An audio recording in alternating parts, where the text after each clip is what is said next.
हर poker game से पहले मैं अपना नेशनल एंथम सुनता हूँ। How did your parents come about to understand कि यार लड़का जो कर रहा है वो लीगल भी है, अच्छा भी है? सोसाइटी अभी भी इसे जुआ मानती है, लेट्स बी ऑनेस्ट। मतलब मैंने आज तक ऐसा कुछ नहीं किया which would go against my family. पैसे कम भी कमाओ पर डॉक्टर हो तो भी चलेगा, बट आप पैसे कमा के गैंगस्टर नहीं बन सकते ना। मतलब वो लोग बोलेंगे तो ये तो जुआ ही हुआ। आज लीगल नहीं है तो हो सकता है 2, 4, 5 साल के बाद लीगल हो जाए। सोसाइटी को एक्सप्लेन करना इज़ अ डिफरेंट थिंग, घर वालों को एक्सप्लेन करना इज़ अ डिफरेंट थिंग। जहाँ आप पेशेंस खो दिया, आपने इंडिसिप्लिन खो दिया, आप जुआ करने लग जाओ।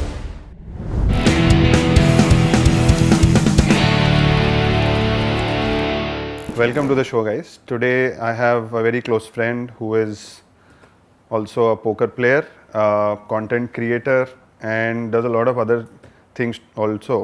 And I just wanted to spend time. Welcome to the show, Gaurav. थोड़ा सा देखते हैं आज क्या बात करते हैं अपन लोग. I have always been excited to probably discuss and have this session with you to understand what got you into poker. Plus poker इतना टैबू चीज़ भी है इंडिया में कि मतलब look, everybody thinks of it like कि gambling है, जुआ है। मतलब ऑब्वियसली ये है, but a lot of people, intellectual जनता भी थोड़ा सा उसको स्किल और चांस में करती है. But I think a lot of people are now getting excited and like the affinity towards poker is going up. And you meet, you travel a lot because of poker. You spend a lot of time and have engaged on different platforms कि poker में क्या कर सकते हैं, क्या हो रहा है. So I thought I'll spend time and probably understand where did the journey start, what are the things you did. I'm sure a lot of low moments. Absolutely, absolutely. And yeah, welcome to the show. Thank you. Firstly, thank you, Sid, for having me here. And I'm really excited and I'm keen on talking about poker and letting everybody know my journey in the game. So, yeah, my journey started, actually, it started with card games. We used to play Teen Do Panch and Rummy at home, you know. There was some game, I remember, Court Piece and Seep at home. I used to play with my mom and dad. And from there, I got into Teen Patti, which is flush. So, Teen Patti khele, so I had the deck support with me. I used to win small amount. And we used to have Diwali parties, right? So we used to play a lot of Teen Patti, very small stakes. And then I remember at one of my friends' Diwali party, they had a separate table, which was a poker game, which I knew nothing about. So I was keen to understand what that was. So I was standing there, and the game looked fascinating to me, to be honest. How old were you then? I think it was 2011 is when I started. 2011, so 13 years back. And around 30, 31 hours. And so yeah, I got intrigued by the game. And slowly I wanted to understand because a lot of money was exchanging hands. So that was that drawing factor कि अरे यार पैसा इतना घूम रहा है, what is this game? So that's when I understood I wanted to learn about the game and the nerd that I was about sports, and I studied a little bit about the game and I got pretty intrigued, and that's how my journey in poker started. But what were you doing, like, so this happened in 2011. Yeah. And what would be your age then? So 31, 32. तो तब तक कर क्या रहे थे मतलब? I was working in a corporate company. I was working in a company called UFO Movies, digital cinema company. And after that, I quit. I wanted to join my father's business. Okay. And poker just happened. Like, it wasn't like a planned thing that I wanted to get into poker. Started playing cards, and luck was little on my side. And that's how I got into it. And one funny moment that happened was in 2012, I would say. So I was winning. There's this site called Zynga Poker. I think most of the poker players have played there, right? So I started playing there, started winning. Then I got into BlackBerry phones आते थे अपने, उसमें भी poker game हुआ करता था. तो उसमें मैं खेलता था, उसमें भी मेरे पास मिलियंस एंड मिलियंस चिप हो गए. So I thought that I was the best player. सो मैंने अपने दोस्तों के साथ डिसाइड किया कि यार मैं यहाँ पर बहुत जीत रहा हूँ, अपन गोवा चलते हैं. गोवा से जीत के मकाओ जाएंगे, मकाओ से जीत के वेगस चले जाएंगे. ये मेरे बहुत ब्राइट फ्यूचर प्लान्स थे. Then we planned a trip to go to Goa, and Goa में बहुत लिमिटेड बजट्स थे यार. So I had a bankroll से फॉर 10,000 रुपीज़ कि मैं गोवा में खेलूँगा. जब टेबल पे बैठा, फर्स्ट लाइव इवेंट एवर, मुझे लगता था मैं तो बेस्ट प्लेयर हूँ, सब जीत रहा हूँ, गेम्स पे, ऐप्स पे सब जीत रहा हूँ. तो वहाँ पर खेलना चालू किया, 10,000 हार गया, 20,000 हार गया, लेके 10,000 गया था. फॉर्चुनेटली और अनफॉर्चुनेटली मेरे कुछ दोस्त मेरे साथ जुड़े हुए हैं. एक का बंदे का क्रेडिट कार्ड चल रहा था वहाँ पर, so he kept swiping swiping swiping, मैं वहाँ पर 90,000 रुपये हार गया। मैं मेंटली डिस्टर्ब हो गया कि भाई ये कैसे, I and I been a sportsman all my life, like I played cricket and various other sports at a decent level. मैं पैसे हार गया तो मैं मेंटली डिस्टर्ब हो गया कि मैं हार कैसे सकता हूँ, मुझसे हार बर्दाश्त नहीं होती। तो वहाँ से मैंने मेरी जर्नी स्टार्ट करी, पढ़ाई आके पढ़ाई पढ़ाई पढ़ाई स्टार्ट करी मैंने। फिर इन 2012 is when I started actually studying. I have like a lot of books that I've actually started studying. And in 2014 is when I traveled with my friends to Europe for a 1-month trip. And it was in Amsterdam, they had a casino there. So my friends and we decided कि वहाँ पर जाके चलो देखते हैं कि क्या है कसिनो। वहाँ पर गए, सबको शौक तो होता ही है लड़कों को यार कसिनो में जाने का। तो वहाँ पर गए तो वहाँ पर देखा कि पोकर टेबल के 2 पोकर टेबल्स लगे हुए थे।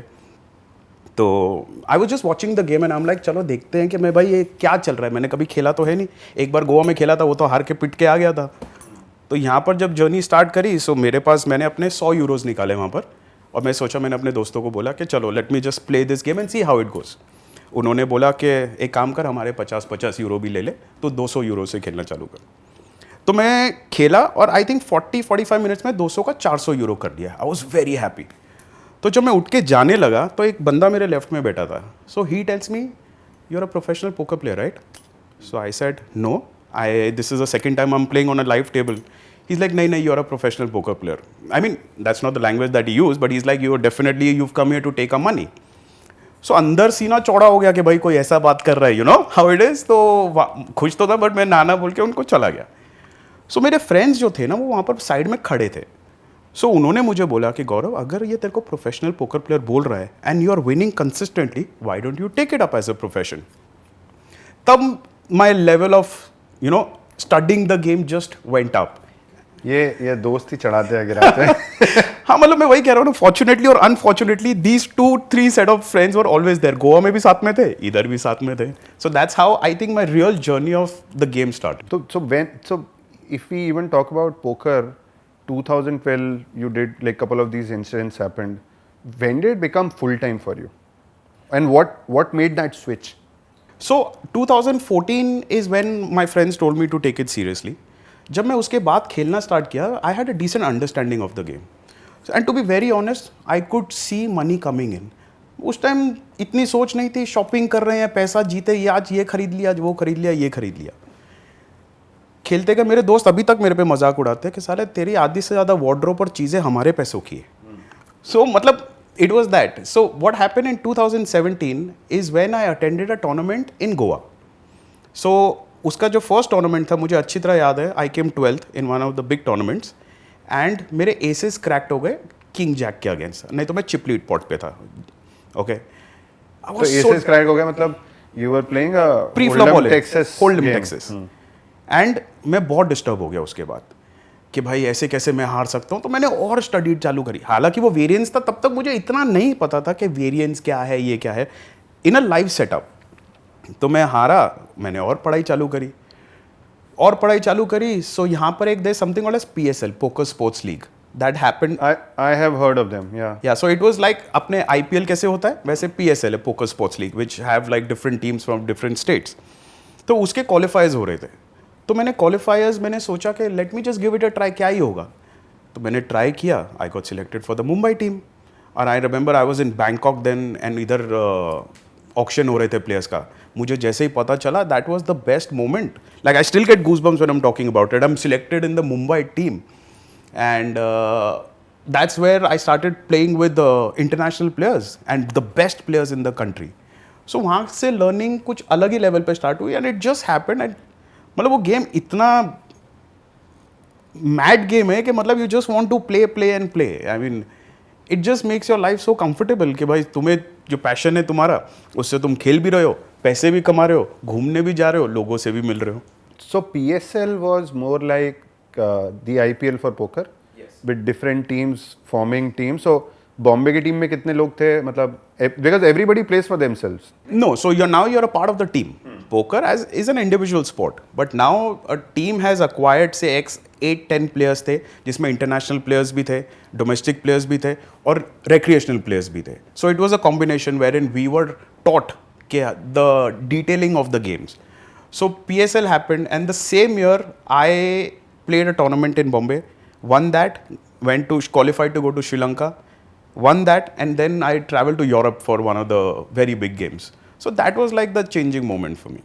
Got it got it. और ये PSL मतलब उसमें कुछ मतलब did you go far like all of this was held in Goa like, क्योंकि इंडिया में मतलब as far as I understand the only 2-3 places I know जहाँ पे लाइव गेम हो सकता है, एक तो गोवा में है, एक सिक्किम में आई थिंक है, और एक शायद नागालैंड में, नागालैंड मुझे नहीं पता, मुझे कैलकाटा पता है। कैलकाटा में होते थे, बट अभी क्या सिचुएशन है मुझे नहीं पता। कुछ स्टेट्स ग्रे एरिया में भी आ गए हैं।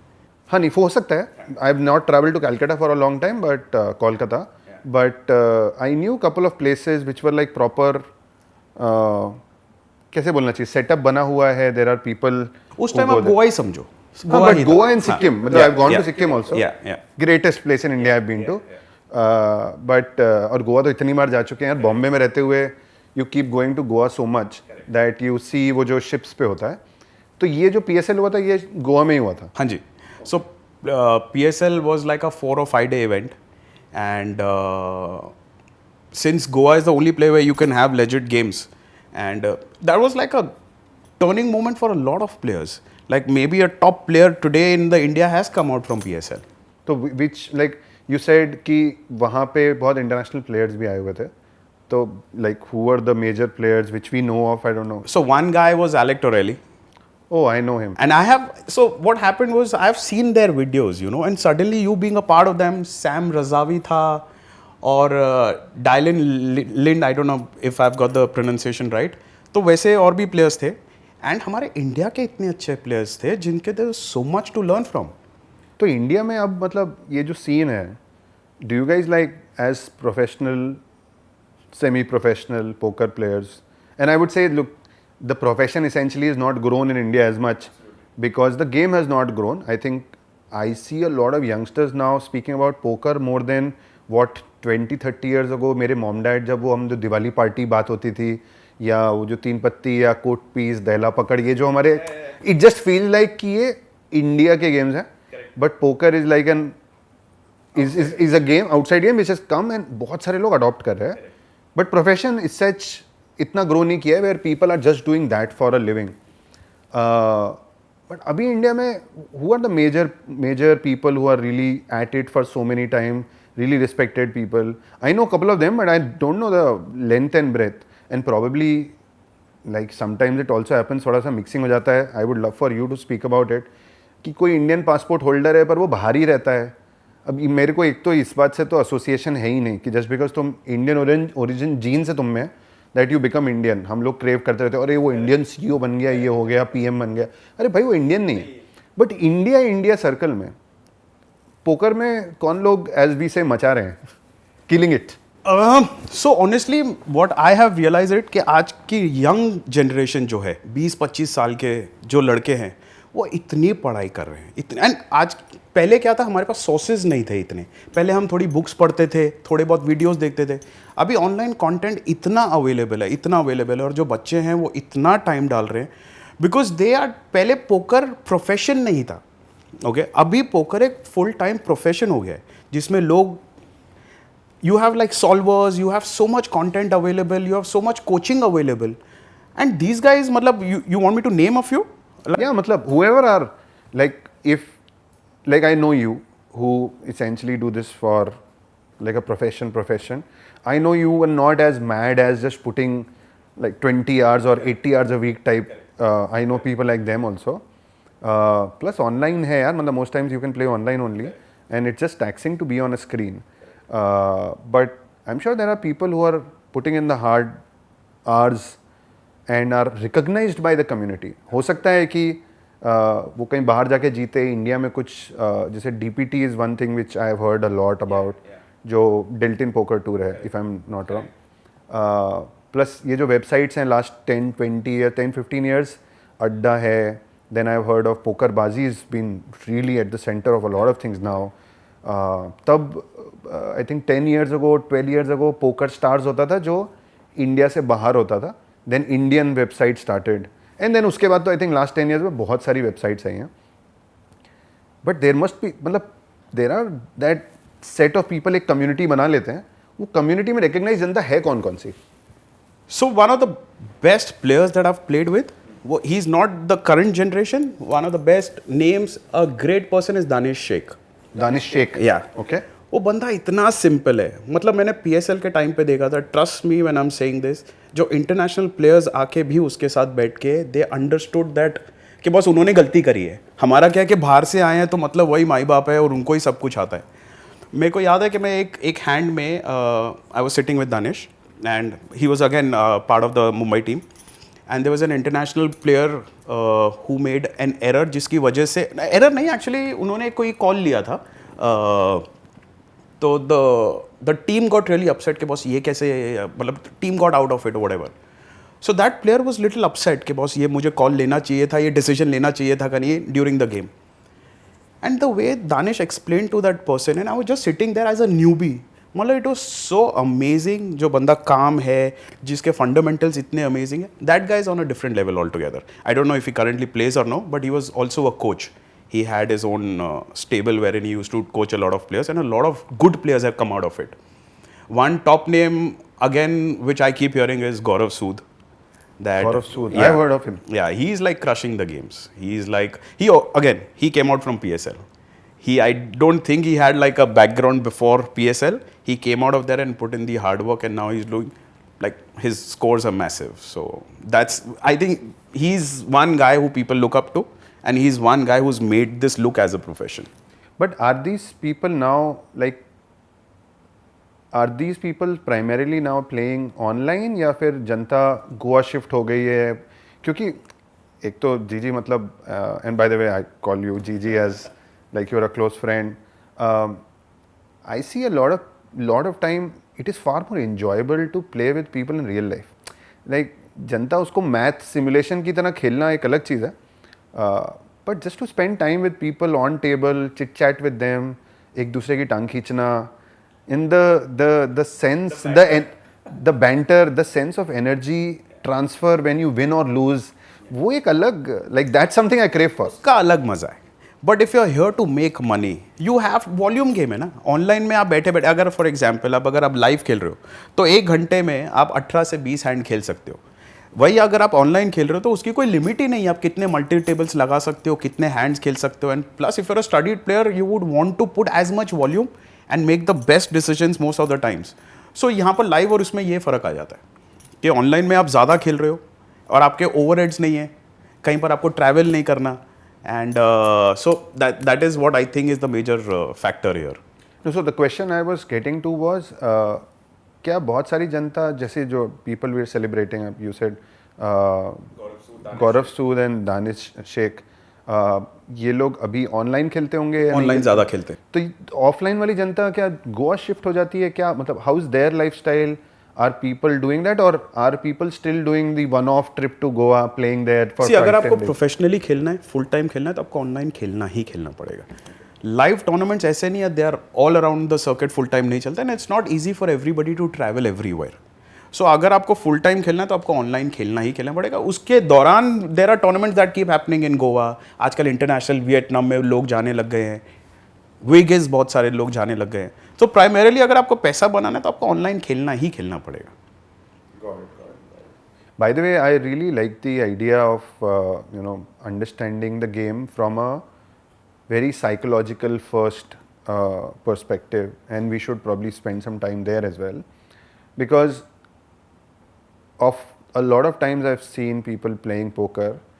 Generally, आप एक टेबल पे बैठे होते हो, and मैंने गोवा में खेला है. जनरली टेबल में आप आसपास होते हो. You start with really new people. Because मैं तो प्रोफेशनली खेलता नहीं हूँ, तो एवरीबडी इज़ न्यू, अनलेस कोई दोस्त आके बैठ गया तो आप बगल में उससे बकवास कर रहे हो, थोड़ा बात कर रहे हो. But if you are there for 4 hours on the table, most often then not you will end up making friends with them. हाँ, ये है कि उस लेवल की फ्रेंडशिप नहीं हो जाएगी कि आप नंबर एक्सचेंज कर रहे हो, but you will B chilling. हाँ भाई, कुछ खाने के लिए मंगा रहे हैं, अरे सर आपके लिए मंगाते हैं, अरे मैम क्या है. Bye the way, one thing I have scene big difference 10 years ago, 15 years ago to what now is a lot of female participation has happened. पहले सिर्फ अंकल लोग होते थे, अब एक तो जनता यंग हो गई है, and a lot of female participation has happened, which is generally good. इतना एक ही जगह बैठ के मेल डोमिनेटेड जगह मतलब बोरिंग भी है ना, एंड मतलब it generally gives you a new perspective also. So but the point I was trying to get to was कि बहुत बार क्या होता था कि it is such a people centric game, although there is a lot of things which go behind taking decisions. Because वो जो 18 से 20 हैंड के बारे में आप बात भी कर रहे थे, वो 18 से 20 हैंड में मल्टीप्लाइड बाय 3 का एवरेज पकड़ लेते हैं, तो आप गिव और टेक 50 से 55 डिसीजंस ले रहे हो एक घंटे में, which is so exciting, and it is all about the summation of those 55 decisions you're taking. How many of them were right, how many of them were wrong? But decision आप एक इंसान के अगेंस्ट ले रहे हो, and that is how it becomes like a human game. And that's why I was really interested कि वहाँ पे physical game में are there really nice players you met who are from India, probably travel कर रहे हैं नहीं कर रहे हैं. By the way, I know couple of them, but like only one of them who was my friend for 10 years, like 10 years ago, he did really well in the last WSOP which happened in Vegas. Aditya Gurunath, he's probably one of the best players at least I've played with or have come to know. Mad respect for him, including you, but I'm just saying you do it for our profession. वो professionally नहीं करता है. Somebody जिसका profession नहीं है वो बहुत अच्छा करता है तो और थोड़ा खुशी होती है ना. मतलब तेंदुलकर चौका मारा है ठीक है, पर मैं जाके चौका मारूंगा लोग बोलेंगे यार भाई तुमने कैसे मार दिया.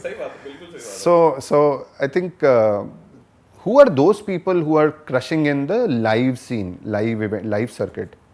So या फिर वो ऐसा कोई डिफरेंशिएशन नहीं है जो लाइव में कर रहे हैं वो. so क्या होता है ना कि tournament life is very different. Variance is so high कि you could be the best player but still not win a tournament for maybe a year 2 years और समथिंग. सो उसमें आइडेंटिफाई करना कि बहुत just based on the winnings आप ये नहीं पता कर सकते कि वो बहुत अच्छा प्लेयर है कि नहीं. बट दीजिए मैं ये नहीं बोल रहा हूँ कि कोई टूर्नामेंट में अच्छा प्लेयर है नहीं. आई एम श्योर जो लोग प्रोफेशनली कर रहे हैं, look you do it professionally, I am sure there is a good mix of tournaments and cash games which are happening. There are 2 ways to do it as you said. एक तो online है जहाँ पे आप various authentic websites पे जाके कर सकते हो, we discussed about those names.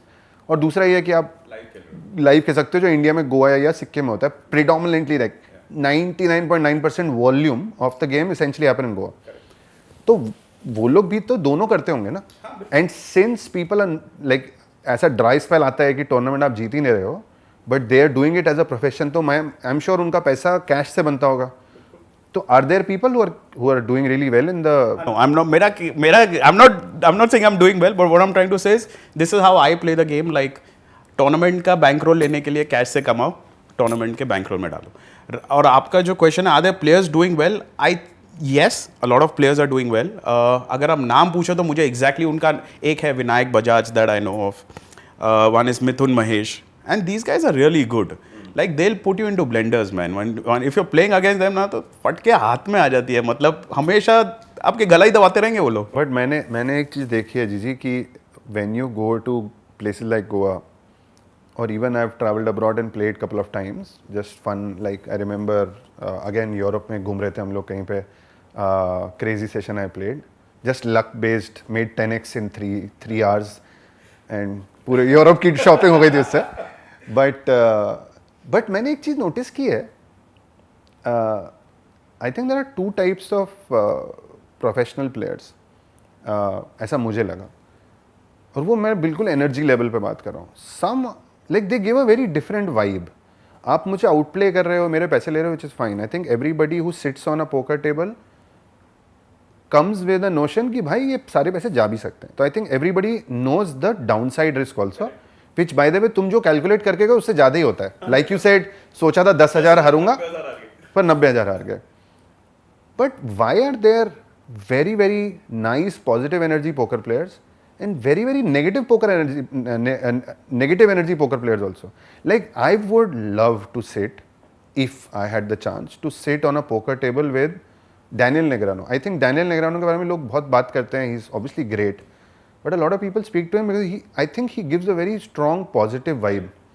But I would never want to sit on a table with Helmut. He probably is great, good for him, but he's such a negative energy person to have on the table. ऐसा ये क्यों है? I think it has a lot to do with your personal emotions, man. Like आपका एक आपका एक behaviour भी होता है. Not everybody is positive and everybody, I mean there are people who have outburst of their emotions. They may not be bad people, but because वो गेम आपको इतना अंदर घुसा देता है ना, जब when you expect to win and you lose, तो आपका आउटबर्स्ट इतना होता है. But yes, I am not siding them, but हाँ, टेबल पे अगर आप खेलो तो आपको बेसिक एटिकेट होना चाहिए, wherein you know your behaviour should be good towards players, towards dealers. I have seen players abusing dealers man, मतलब it is ridiculous, it's rubbish. So कुछ लोग बर्दाश्त कर सकते हैं एंड कुछ लोग you know they can not take losses, तो बिहेवियर उनका पूरा नेगेटिव हो जाता है. And just to complete this section of the talk, I think you spoke about PSL, Goa, all of that. Are there some other big events which happen in India which people use on an ongoing basis? So yes, there is one tournament which is called DPT, which you mentioned, Delton Poker Tournament. बाजी का अपना एक tournament हुआ करता था, and छोटे मोटे से टूर्नामेंट्स होते रहते हैं, but the main one I would say is DPT, which happens in Deltin Royale. And I think सब लोग ने वहाँ से ही स्टार्ट किया है, उसके बाद और सारे प्लेयर्स आए हैं. And I think you get maximum turn out at DPT, which is also happening now recently in mid May. So I would be attending that, I think. But ये गोवा में एक और बात बताओ, जस्ट टू लाइक थोड़ा सा tangential question है, ये सब चीज़ डेल्टन रॉयल में ही क्यों होते हैं? वो डेल्टन रॉयल तो पुराना नाम है शायद, क्या नाम है उसका? डेल्टन रॉयल ही है ना, मतलब जो हाँ डेल्टन, उसी शिप पे क्यों होता है? कुछ दूसरी कंपनीज कुछ क्यों नहीं कराती हैं? So that's an interesting question. One, because Delton Royal is, I think, affiliated with the Delta Group, and because they have a bigger ship, जिसमें ज़्यादा लोग आ सकते हैं. छोटा टूर्नामेंट रखोगे तो ज़्यादा उससे प्राइस पूल नहीं बढ़ेगा. प्राइस पूल नहीं बढ़ेगा तो ज़्यादा लोग नहीं आएंगे. So I think the biggest drawback that we face in India is कि हमारे पास, बिकॉज लीगैलिटी ऑफ पोकर की वजह से, it can happen only in Goa और सिक्किम. बट गोवा में इतनी मतलब सबसे बड़ी जगह है DPT के पास है आज की तारीख में, उसकी वजह से लोग ज़्यादा टर्नआउट उधर आता है. So a poker player when he goes and wants to play a tournament, he will see के फर्स्ट प्राइज मनी कितना है, जो मैं एफर्ट डाल रहा हूँ वो, अगर मैं इतना एक्स अमाउंट जीता, अगर वही आप मेरे को छोटा प्राइस पूल दोगे तो मैं नहीं आऊँगा शायद वहाँ पर खेलने. एंड आई थिंक डेल्टन के पास सबसे बड़ी जगह है गोवा में. और जनरली हाउ डू यू जज कि it's a good poker tournament, और it's a like is it worthy of your time and do you want to spend time on it? Is it only to do with, उसकी hype बनी जाती है पहले. नहीं वो तो ठीक है कि सोशल मीडिया हाइप बनाती है, बट रादर सोशल मीडिया के थ्रू हाइप बनती है, but is the up top very important या ओवरऑल पूल वेरी इंपॉर्टेंट, या कुछ और भी चीज़ें इंपॉर्टेंट होती हैं? सो इसमें 2-3 फैक्टर्स है. For a professional player up top कितना मिल रहा है बहुत इंपॉर्टेंट है. For somebody a young guy, उसके लिए एक्सपीरियंस बहुत इंपॉर्टेंट है कि बॉस मैं ये टूर्नामेंट में जाके, ऐसा तो नहीं है कि मैं फर्स्ट आ जाऊंगा, बट जो मुझे लर्निंग मिलेगी that will be amazing. So for us also if we have to play, I think price pool तो देखते ही हैं, बट इट्स नॉट दैट कि आप सोचो कि मैं फर्स्ट ही आऊँगा. You the minute you start thinking कि बॉस मुझे फर्स्ट और अप टॉप पैसा खेलना है, तो आपके डिसीजंस थोड़े रॉन्ग भी हो सकते हैं. You have to be present and just take and keep learning basically. That's how you grow, and अगर आपने process सही किया है तो you will eventually land up winning the top money. And obviously पैसा सबको attract करता है, glory सबको attract करती है. Coming first is like a big deal for any poker player. So you're saying कि pool जो है टूर्नामेंट का, that is far more important than up top, क्योंकि up top हुआ तो हुआ, नहीं हो तो नहीं हुआ, but you're essentially playing for deep, going deep in the tournament, और उसके बाद there is a chance to probably win or lose, but deep जाना is more important. तो deep के लिए deep end पे कितना मतलब pool है, कितना रिटर्न्स आ रहा है. अभी आप सोचो एक प्लेयर है, अगर वो गोवा में जा रहा है, 4 दिन लगाएगा, ठीक है, वही चीज़ वो छोटे बाइंस पे बैठे बैठे घर पे खेल सकता है on various sites, be it international sites and all. So one exciting factor to go and play is the money that comes up top, to be very honest with you. नहीं तो वो सोचेगा यार पर आवर में online खेल के खेलूंगा और इतने हैंड्स खेलूंगा तो my chances of winning. And like you rightly said कि लाइव खेलने का मज़ा कुछ अलग है. Like you meet a lot of people, networking हो जाता है, यू बॉन्ड विद फ्रेंड्स जो 5-5, 6-6 महीने में नहीं मिले हैं पोकर सर्किट में, so you hang out with them also and learning happens, I mean, as you play. But tell me, how does it become beneficial also? Because अब जैसे मान लो Bombay, which is very close, I'm sure Bangalore is also not far off, but I think everybody now are coming up with cheaper, more frequent flights to Goa also. I think 15 years ago when I went alone, or even 20 years ago when I went alone to Goa, the quality and quantity of places you could stay has also gone up like 10x at least in 20x in 20 years. My first memory of going to Goa was with parents, which was long time ago, like 30 years ago probably. तब से अब तक तो बहुत ही massive difference हो गया है. But अगर जैसे मान लो कोई 20-25 हज़ार रुपये जीत रहा है किसी टूर्नामेंट में, एग्जाम्पल ले रहा हूँ, उससे ज़्यादा तो खर्चा ही हो जाएगा जाने का. तो जनता कैसे ROI कैलकुलेट कैसे करती है? तो अब ये समझो, अगर लाइक डू पीपल और people who are organizing it also give freebies कि भाई ट्रैवल में खर्चा नहीं है? मतलब क्योंकि अगर आप मैथमेटिकली सोचोगे, देखो आपने बोला कि यार एक तो अपॉर्चुनिटी कॉस्ट हो गई कि मैं यार जितना कमा सकता था वो छोड़ के जा रहा हूँ. दूसरा अपॉर्चुनिटी तो है थी, यहाँ पे मेरा कॉस्ट ऊपर से लग रहा है. मैं रह रहा हूँ, फ्लाइट दे रहा हूँ, खाना कर रहा हूँ. चलो आप अंदर ही शिप के अंदर होते हो तो I think most things are free mostly, unless you're just going crazy with some of your asks. How does one see the ROI? So what happens is कि we need to also understand कि अगर 100 player Goa में जाते हैं, उसमें से शायद 80% would be for entertainment. उनको एक्सपीरियंस करना है, उनको खेलना है, उनको लर्न करना है. जो प्रोफेशनल्स हैं ना, वो 20% ही होंगे. सो बाकी के 80% ROI नहीं देख रहे. उनके लिए वो एंटरटेनमेंट कॉस्ट है. उनको वहाँ पर जाके, आज यहाँ पर खेल रहे हैं, लाइव में जाके बड़े बड़े अपने रोल मॉडल्स से मिलेंगे, ये सब करेंगे, तो वो ओवरहेड्स नहीं देख रहे. ओवरहेड्स कौन देखता है? एक लर्नड प्लेयर जो सोचता है कि मैं इतना टाइम इन्वेस्ट करूंगा, उसके रिटर्न्स मुझे क्या मिल रहे हैं. So then a person like you, because I understand most people, for them it might be their first trip to a casino, by the way. But people who are engaged in this profession, who are not living in Goa, who are traveling from some place, staying there, all of that, does these casino or organizers reach out to the professional players कि भाई आपको participate करना है, आपके लिए हम extra freebies या कुछ एंट्री एग्जिट रहने का कोई व्यवस्था करेंगे? Not during tournaments. So what happens is कि कोई अच्छा प्लेयर है, because he understands the game and the variance, तो एक there is this term called action selling. So वो क्या करता है, मान लो अगर उसको लगता है कि मेरे को गोवा में जाके 1 लाख रुपए का मेरा बाइंस होगा, मेरा XYZ खर्चा होगा, सो अपना 15-20-30% एक्शन दूसरों को बेच देता है, चाहे वो अपने फ्रेंड्स हो या किसी और को अपने सराउंडिंग में बेच देता है. तो उससे क्या हो जाता है, उसके वेरिएंस कम कर लेता है for his longevity, you know. So there is no perks that the casino gives. Yes, if you're playing cash games, then your flight and your stay is taken care. But in tournaments, nothing is taken care. Why is that? Tournaments में इतना पैसा नहीं बनता है जितना cash में बनता है. The rake that they collect in cash games is way higher that what they earn. So tournament का other side of it is कि जो आदमी टूर्नामेंट से आउट हो जाता है वो कैश गेम खेलने लग जाता है. सो जो थ्रू आउट द ईयर जो कसिनो नहीं कमा पाता है, वो एक हफ्ते का टूर्नामेंट होस्ट करके शायद उस टाइम कैश गेम्स में कमा ले. बिकॉज जहाँ मान लो 2 या 4 टेबल लगती है टूर्नामेंट में, वहाँ नॉर्मल डेज पे, टूर्नामेंट्स में वहाँ 8, 10, 15 कैश टेबल लग जाएगी. That's where the money comes for the casino. That's where the casino says that you know कि आप आओ, वील गिव यू फ्री. हम लोग के we are VIP members in most of the casinos. वो एक जूस है, बस वो लॉलीपॉप देते हैं आपको कि आप आओ. You land up spending more money, you land up giving, obviously it's business at the end of it. So to conclude this thought, effectively what you're saying is कि live tournaments which are hosted, उसमें ज़्यादा कुछ फ़ायदा होता नहीं है.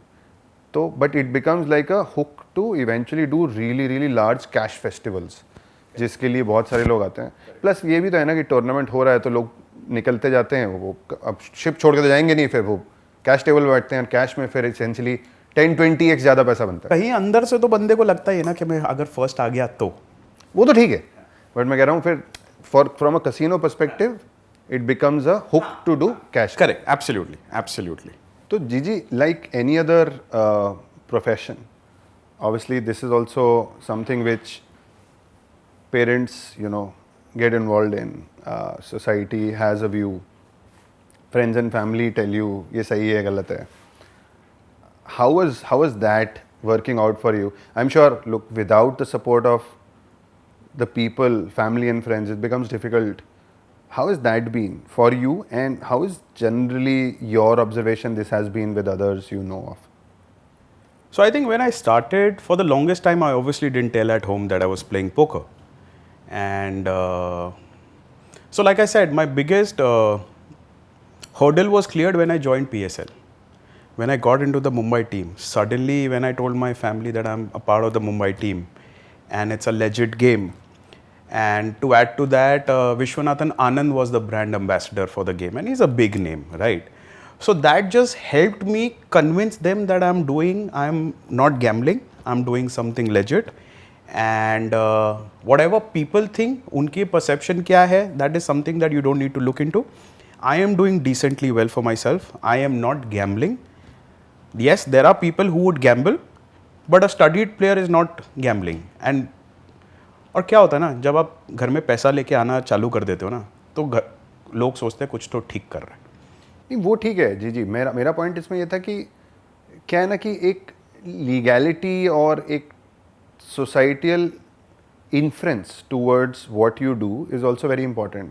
Like आप पैसे कम भी कमाओ पर डॉक्टर हो तो भी चलेगा, बट आप पैसे कमा के गैंगस्टर नहीं बन सकते ना. मतलब इट्स वो लीगैलिटी इलीगैलिटी का एक फ़र्क है. तो how did your parents come about to understand कि यार लड़का जो कर रहा है वो लीगल भी है, अच्छा भी है. आई am sure they will be facing a lot of problem कि यार हम दुनिया को एक्सप्लेन कैसे करेंगे कि यार गौरव हमारा लड़का ये करता है. But first is to come and be comfortable with the thought कि now Gigi or Gaurav is doing that. See, society अभी भी इसे जुआ मानती है. Let's be honest. अगर आप किसी को बोलो कि आप पोकर खेलते हो, आप बोलोगे कहाँ खेलते हो, गोवा में कसिनो में खेलते हो, वो लोग बोलेंगे तो ये तो जुआ ही हुआ. सोसाइटी को एक्सप्लेन करना इज़ अ डिफरेंट थिंग, घर वालों को एक्सप्लेन करना इज़ अ डिफरेंट थिंग. मतलब मैंने आज तक ऐसा कुछ नहीं किया which would go against my family. So for me to convince them that what I am doing is a sport. आज लीगल नहीं है तो हो सकता है 2, 4, 5 साल के बाद लीगल हो जाए. And because I had other names involve in this, like I said Vishwanathan Anand and some international players that मैं टीवी पे, अगर मैं टीवी पे किसी प्लेयर को देख रहा हूँ और मैं उसकी फ़ोटो मेरे फैमिली को दिखा रहा हूँ कि पापा मैं इसके साथ खेल रहा हूँ. सो उनको, to be very honest with you, उनको कन्विंस करना इतना डिफिकल्ट नहीं था मेरे लिए. Plus I had like great set of friends who encouraged me कि बॉस अगर तू ये सही कर रहा है तो just do it, don't go out of limits and don't gamble. So मैं उतना mindful था कि मुझे gambling नहीं करनी है. Like I said, I was a sportsman, तो मेरा एक dream था कि मुझे sports में कुछ ना कुछ करना है. So poker को मैं as a sport he treat करता हूँ and I take, like I'm very mindful that I don't want to be a gambler. And I had, like I said, I had decent scores internationally also. उसमें भी मैं like I was on a feature table in a international tournament. तो वो सब मैंने अपने घर वालों को बताया बाकायदा कि बॉस मैं गलत नहीं कर रहा हूँ and this is where I am getting the recognition. So recognition भी था, कमाई भी कर रहा था, कुछ गलत भी नहीं कर रहा. So my journey is not been so tough, to be very honest with you. But do you acknowledge, I'm sure you do, that you've been really fortunate that your parents really understood what you're trying to do and were supportive. But I'm sure you would acknowledge कि बहुत सारे लोग हैं जो ये उनके mom dad या parents या फैमिलीज नहीं समझते हैं.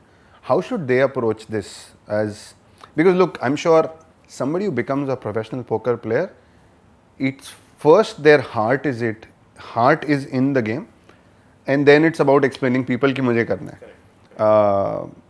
And सबके लोग supportive नहीं होते हैं. What can they do? Not that you face that, but you've seen a lot of people go through that. Yeah. Or have you seen people do something nice or specific which helps their friends and family understand and become more supportive? या generally ये मतलब to and fro ही है, देखते हैं नहीं. सो अभी क्या हो रहा है, a lot of companies like for example a pokerbazi, they have signed up with Shahid Kapoor. उनके प्राइम टाइम स्पोर्टिंग चैनल्स पे, न्यूज़ चैनल्स पे ऐड आ रही है, रेडियो में बाकायदा ऐड आ रही है कि boss this is a sport, like it is not a game of chance but it is a game of skill.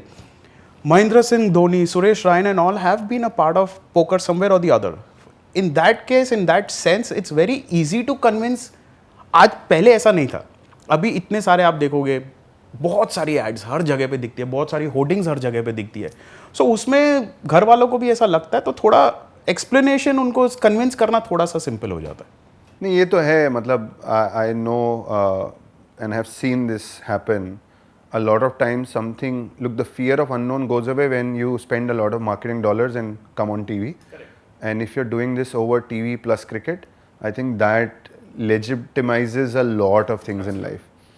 But coming back to the overall thought of poker and how does that impact you, you've gone through the grind, you've done a lot of things, you learned a lot, as you said, through your PSL journey and after that.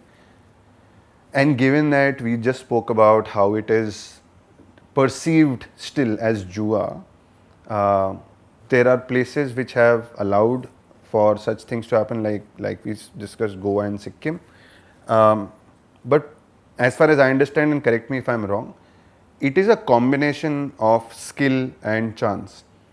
कोई बोलता है भाई skill ही game है, I don't agree. सब बोलते हैं जुआ ही है, I don't agree. I think predominantly skill है, more of skill and less of chance. But can you take chance? हाँ भाई लो. And if you're just taking chances, that's how you become gambler in poker. But if you're really going by the book, the math, the psychology, the tells, we should speak about that as well. I think then it is how it becomes more like a skillful game. And I'm sure you also agree to that in a sense. Yeah. Probably your understanding obviously is more nuanced. But how do you approach the entire learning of the game? How do you approach? So can you help me understand how do you approach, say, a session you are playing, and what are the hacks you have brought in, or the things you keep in mind? क्योंकि एक mentally भी तो एक सही space में होना चाहिए ना. I think a lot of players have told me कि अगर mentally ठीक नहीं लग रहा है, there is something which is bugging you, shouldn't be playing. So, and plus it is physically tiring to be sitting at one table for hours and hours. Yeah? For hours and hours. Sometimes I've learned and seen interviews of really big professional players in the West where they say, अरे हम तो 25 घंटे का session खेल रहे हैं, 30 घंटे का. मतलब माइंड बॉगलिंग है यार. 30 घंटे तो मैंने कुछ भी नहीं किया. 30 घंटे में सो भी नहीं सकता हूँ. Anything for 30 hours is tiring. How do you approach a session?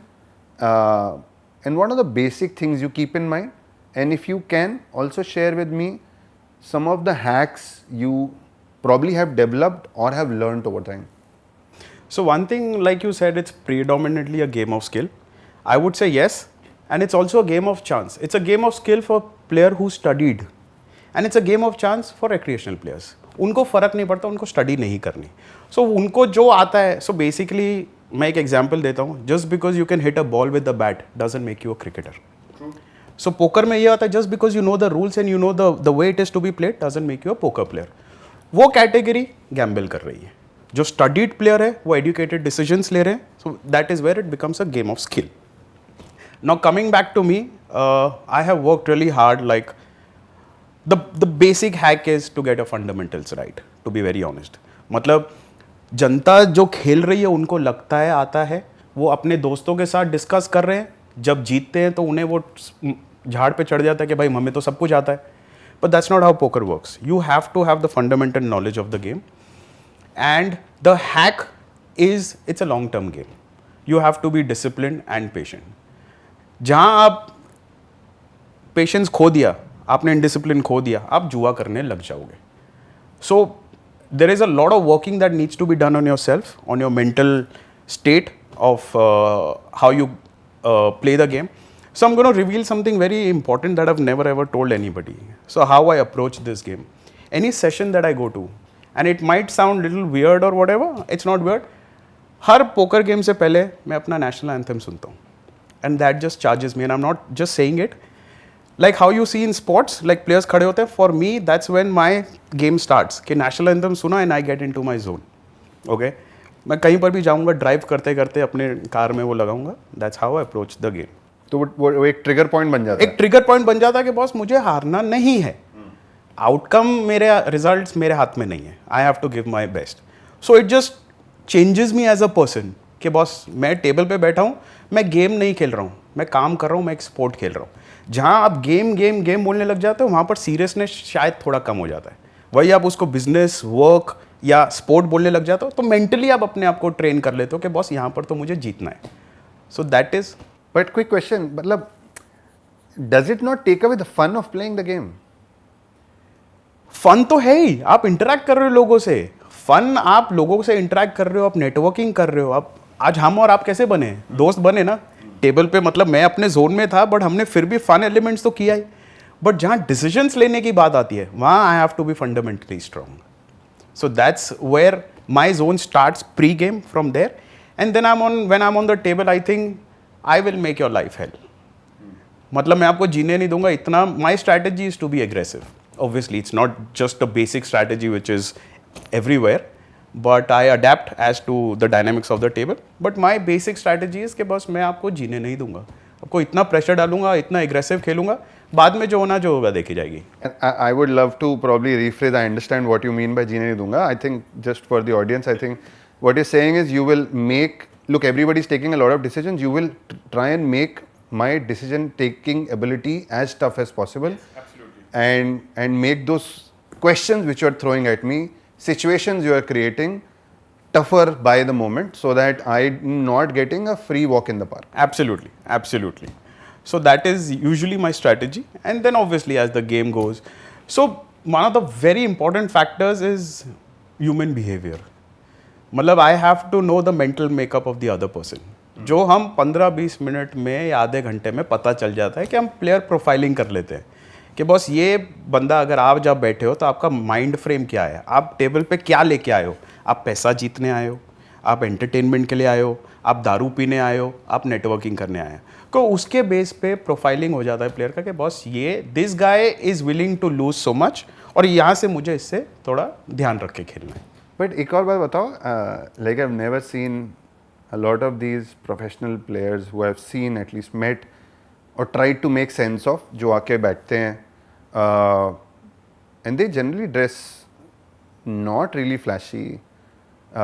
Generally ये सब चीज़ों पे ध्यान जाता है लोगों का, जब like कि टेबल पे कौन बैठ रहा है, वो कौन से कपड़े पहना है, कौन सा मोबाइल है. लाइक मोबाइल तो चलो सब लोग ही आईफोन रखते हैं या फिर you know a very nice smartphone that way. घड़ी कौन सी पहना है, like does these things also. Absolutely, आपको उससे पता चलता है वो कितना पैसा दे के जाने वाला है. नहीं, देख के जाने वाला है, मतलब उसकी कैपेसिटी कितनी हारने की, वो कितना रिस्क पे डालने वाला है. मैं वही कह रहा हूँ कि बॉस कोई फ्लैशी होता है who is throwing away his money, और कोई एक बेचारा मासूम सा गऊ सा बेचारा बैठा है जिसका मान लो आप 10,000 का बाइन खेल रहे हो, उसको पता है कि ये 10,000 हार के जाएगा और उठ जाएगा, मुझे उसके साथ खेलना ही नहीं है. सो इतना तो हम प्रोफाइल कर लेते हैं कि भाई कौन कितना, आखिरकार you are playing to win, right, it's your work. So I think that is a human behaviour come his mind set कि वो क्या टेबल पे लेके आता है, is how we base our strategies on. So while we were just completing this thought on you approach the game, the session, say for example, I think, and this is how I think about poker also. Poker, any session is like, and a lot of people would associate with cricket for sure, and we all keep hearing कि भाई like everybody keeps re-emphasizing, अरे test match is the purest form. I'm like, don't try and oversell it. People who like it will like it. Correct. There are a lot of people who just like T20. Absolutely. There are people who are crazy about T10. मुझे नहीं चमकता है वो. I still believe watching India play either in India or in Australia versus Australia is the purest form of cricket. मतलब India beating in Gabba is the craziest. Yeah. It is bigger for me than any T20 World Cup we might win or participate in. But that's just me. Somebody else might feel भाई test match गया तेल लेने, हमें तो भैया अपना IPL में जीत रहा है हमारी team. So different players. But coming back to the thought कि I have always approached poker with a view कि every session is like a test match session. Because, and you are batting by the way. So I think from a batsman perspective, पता नहीं कैसे हो गया, because while I was growing up I was a fast bowler, मतलब जितना भी level तक खेला मैं. And bowlers generally create situations. Batsmen generally react to a situation.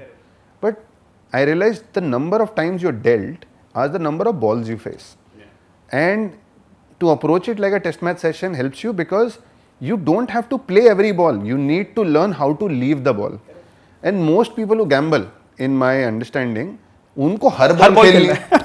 अब तुम हर बॉल पे बैट घुमाओगे तो मोस्टली 4 चौके मारोगे, 2-3 छक्के मार दोगे, वो चांस वाली बात हो जाएगी.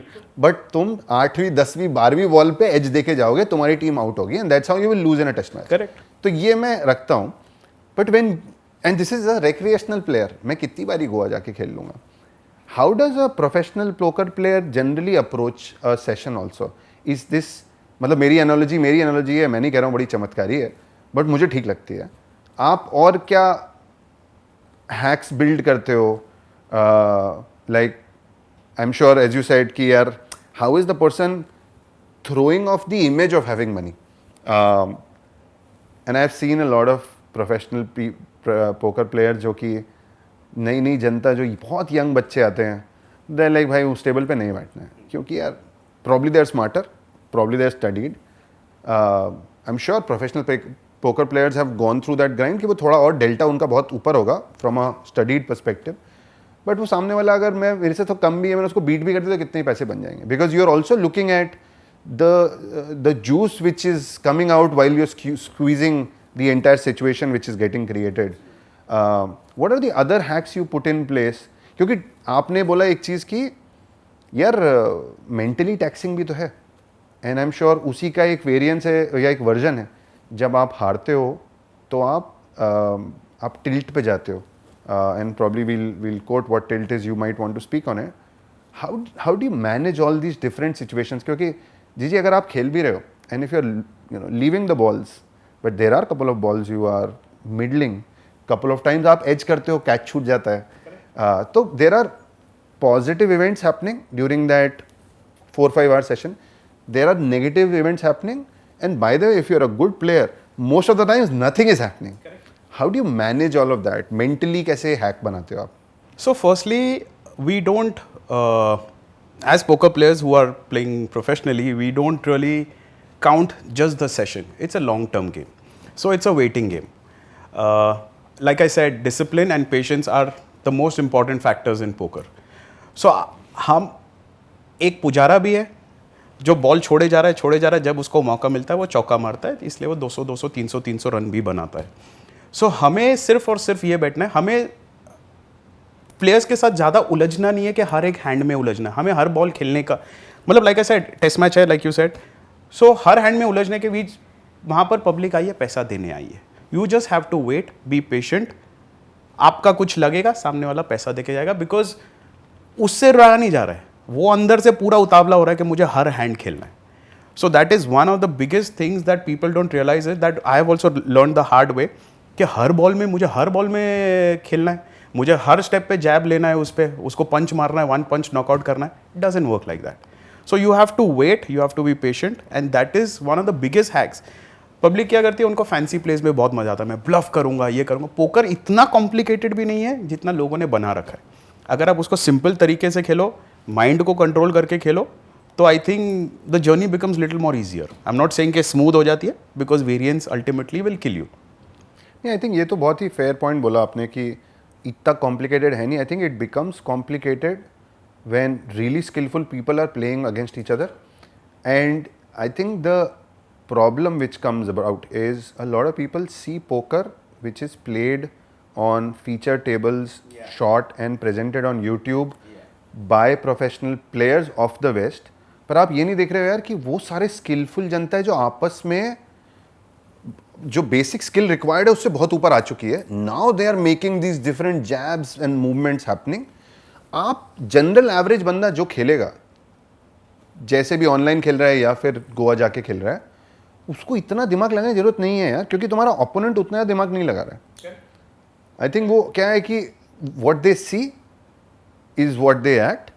तो monkey see monkey do type. And but आप नहीं समझ रहे हो कि सामने वाले भी सब मंकी नहीं है ना यार, आपके स्किल लेवल पे नहीं है. तो then you what you saying is कि just keep it, just play fundamentally right, fundamentally basics right रखो, play the waiting game. Eventually in the long run it's a game of math, because you are taking educated decisions. The other one को उसको कुछ फर्क ही नहीं पड़ रहा है आपके ओपोनेंट को. सो इन द लॉन्ग रन वो सेशन हार सकते हो, सही सब कुछ करके 2 सेशन हार सकते हो, but in the long run you will be a winning player for sure. So that is one of the biggest things that एक हैक है to make easy money. So what I do is whenever I used to go to Goa, and game selection is very important, your table selection. मैं आपसे ना एक next question यही पूछने लगा था कि think of a time where you are entering that space जहाँ पे अपने डेल्टन में होता है, वो फर्स्ट फ्लोर पे ही, आई थिंक ग्राउंड फ्लोर पे, लेफ्ट साइड पे जाके जाते हैं या थर्ड फ्लोर पे, पता नहीं, ग्राउंड पे भी है, ग्राउंड पे भी है. अब से फॉर एग्जाम्पल वहाँ 5-10 गेम चल रहे हैं, हाउ डू यू डिसाइड किस टेबल पे बैठना है? एक ये क्वेश्चन मेरे दिमाग में आता है. So it might sound funny and the way I approach it is कि मैं ऐसा नहीं है कि मैं कोई भी टेबल पे जाके बैठ जाऊंगा.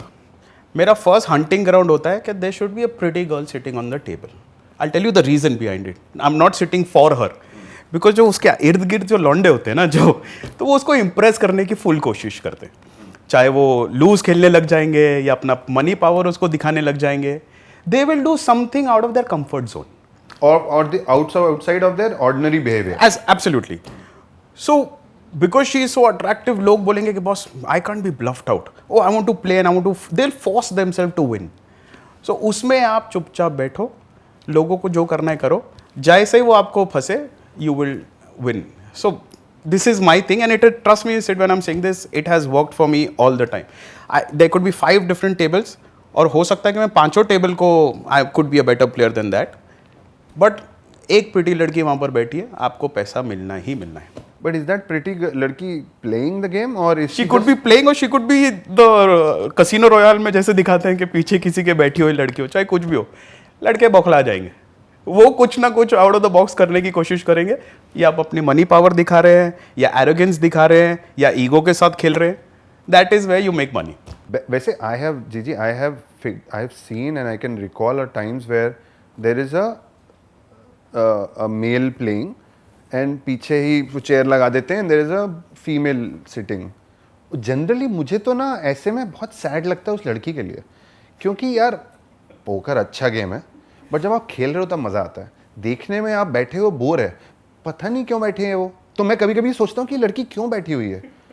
एंड देन आई जज ऑल्सो कि शायद कुछ तो सीन होगा भाई कि लड़के के पास बहुत पैसा है. I don't know what's the overall situation, why is she spending time, because she could also, and अगर बंदे के पास इतना ही पैसा है तो भाई उसको थोड़े से चिप्स दे दे, वो जाके कहीं और enjoy करे, कुछ करे. बट मुझे तो कभी समझ में ही नहीं आया क्यों होता है.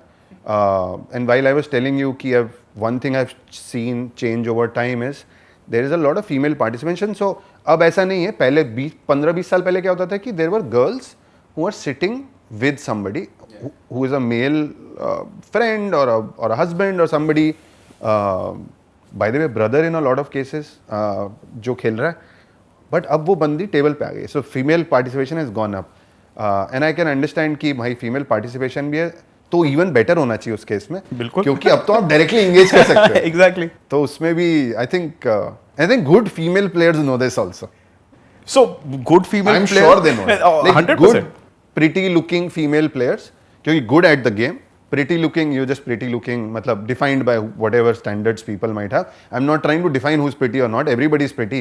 I'm just saying general consensus में अगर उनको दिख रहा है, उनको भाव मिल रहा है, तो they would want to use that information. उनको पता है कि लड़के उनको आउटड्रॉ करने की कोशिश करेंगे ही करेंगे.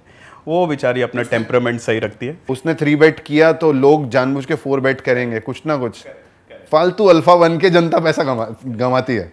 But that's the good thing that has happened in the industry. There's a lot of women participation now. A lot of tournaments that we go to, for example, DPT, उन्होंने कुछ ऐसे भी tournaments रखे हैं which are women centric only.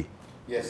Which is like great. And we also have players in India who have won a bracelet at WSOP, which is like the biggest thing, like a dream come true. Her name is Nikita Luther. She's won a WSOP bracelet. And she's just an inspiration for a lot of women participants. And winning तो यार देखो, मतलब उस level पे if you are winning a bracelet, I think वो तो it's just by chance कि वो विमेन वाले टूर्नामेंट में खेल रही थी. Just winning a WSOP bracelet, I think it is irrespective of you being a male female वाला पॉइंट से बियॉन्ड हो गई वो. I think Nikita, if she is winning, she is really good. Would you say she's like the top 2%, 1%, top 1% players in India? पर उनको देख के लोग एंगेज भी हो जाते हैं ना कि अगर वो कर सकते हैं तो हम क्यों नहीं कर सकते. हाँ, मतलब it becomes more humane. The winning moments become more humane rather than अरे पता नहीं कोई तो होंगे जो करते हैं. एग्जैक्टली. अभी आप गोवा में जा रहे हो, आपको फॉर एग्जाम्पल वही लड़की आपके टेबल पे बैठ के खेल रही है, वही आपको इंडिया को रिप्रेजेंट करके ब्रेसलेट लेके आ रही है. So the connectivity and the dreams just magnify. ये तो है जी. मैं जब हम वॉच करते हैं WSOP भी, which is like the biggest IP in tournament play in the world. Like Aditya के बारे में बात कर रहा था, who's a friend. निकिता का मैंने नाम सुना था, but I never saw the bracelet winning moment and all. But जब भी किसी इंडियन फ्लैग आता है ना उसके बगल में, दैट गिव्स यू रोंगटे खड़े होते हैं कि पता नहीं, मतलब प्राइड वाला फील तो आता है. वो तो I think the only thing which gives me non-diluted pride is when there is somebody from India competing with everybody else and in a space जहाँ पे Indians ज़्यादा नहीं है. Like Indians competing in cricket does not give me a high. वहाँ पे तो एक अलग आ जाता है कि यार तो हमें जीतना ही चाहिए. Like that is where you start demanding. But एक जो underdog story, winning, pride and the entire euphoria behind that, वो Indians participating in a global event where we are not recognized to be a bigger player, that is a very, very prideful moment. Absolutely and suddenly अभी आप एक बात बताओ, आप कोई और India के लिए रिप्रेजेंट कर रहा है और या मैंने रिप्रेजेंट किया और मैं कुछ जीत के आया तो आपको कितना प्राउड फील होगा. वो तो देखो मैं पर्सनली आपको जानता हूँ, समझ में आएगा. बट आई एम सेइंग मैं नहीं भी जानता हूँ ना तो भी just being in India flag उससे फर्क पड़ता है. So I think in the women space there is definitely numbers have definitely gone up for sure. And but Nikita के अलावा is somebody else also doing really well? Like there is Muskan Sethi, she's good, and there are other couple of other players. I might not know the name exactly. I might not remember the names, but yes, they are doing good, and a lot of poker companies have signed on women brand ambassadors also. So that is another leap in the game. ये brand ambassador में क्या sign up करते हैं? Like are they required to play for a decent period of time? Like how does that happen? So every deal might be different. So usually what happens is the brand, the ambassador, whoever is selected as for the company, they would wear the company's logo and market at an international level or at a national level. जैसे हम लोग देखते हैं जो western में media as an like YouTube पे videos में देखते हैं तो कहीं पोकर स्टार्स लिखा है, कहीं पुराने वीडियोस में टिल्ट पोकर का एक वो स्टिकर जैसा लगा poker, yeah. Makes sense. So just bragging rights. So I've also been a part of Pokerbazi as the lifestyle and gaming influence for a period of 6 months, wherein we've also shot wearing those badges and all. So it's I mean it's nice. It's you feel good and obviously you're playing at a much bigger level and all of that. So Yeah, Gigi, whoever says they're not feeling it, I think they're lying. Unless you're just so used to it, which I get it.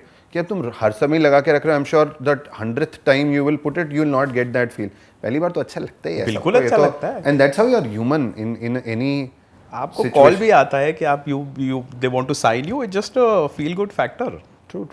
Gigi, let's now talk about downswings in poker. I think look, not every time skill helps you. There is always a big aspect of chance also. It's not predominant, but there could be events जहाँ पे chance just ruins things for you. And it might so happen that continuously ऐसा हो रहा है over a lot of sessions where people go through downswings. How does one manage that? What happens through that aspect of your life? I'm sure I've heard a lot of people speak about यार ये साल ही खराब हो गया है. You have more losing sessions than winning sessions, or even if you have more winning sessions, the winning accumulated, like the accumulation of winnings was not as much as the loss. And you should probably also help us understand. A lot of people go through tilt, as we were speaking. What is tilt? How do you control it? Can you speak about the entire section on? So basically, downswing is something that just takes a toll on you. Basically, downswing is what? It's basically continuous losses. And continuous losses over a period of time. ऐसा नहीं है कि आप 2-3 session हार गए और आप सोचो वो downswing है. So downswing, firstly, it's the toughest part of your poker journey when you're going through a downswing. मतलब आपकी रातों की नींद खराब हो जाती है. It affects your entire lifestyle. It affects your surrounding, and I don't think there is any poker player who's not gone through a downswing. Okay, and my 2023 I was on a downswing. I've never lost. I'll be very honest about it, and I've lost like 40 to 50 sessions not winning a single rupee. And it's funny that I called on myself the downswing. Like I've been a winning player. And I was like, लोगों को what is downswing यार, losses कहाँ हो रहे हैं, मतलब it's such a easy game, like आप खेलो session, आप जीत रहे हो. And then 2023 happened and I just couldn't win. Like I'm pushing myself, I'm trying myself. जब डाउन स्विंग आता है ना तो आप अपना ए गेम भी नहीं खेलते हो. इट कितना भी कर लो. सो व्हेन यू से tilt is basically you're unable to handle your emotions. You're not taking rational decisions. And you just push hard to get something. But वो बोलते ना एक मूवी में एक डायलॉग था, वो हाथ में मट्ठी डालोगे, जितना पकड़ने की कोशिश करोगे उतनी निकल जाएगी हाथ से. दिल चाहता है. So exactly. So down swing में मतलब it's the most difficult part of any player.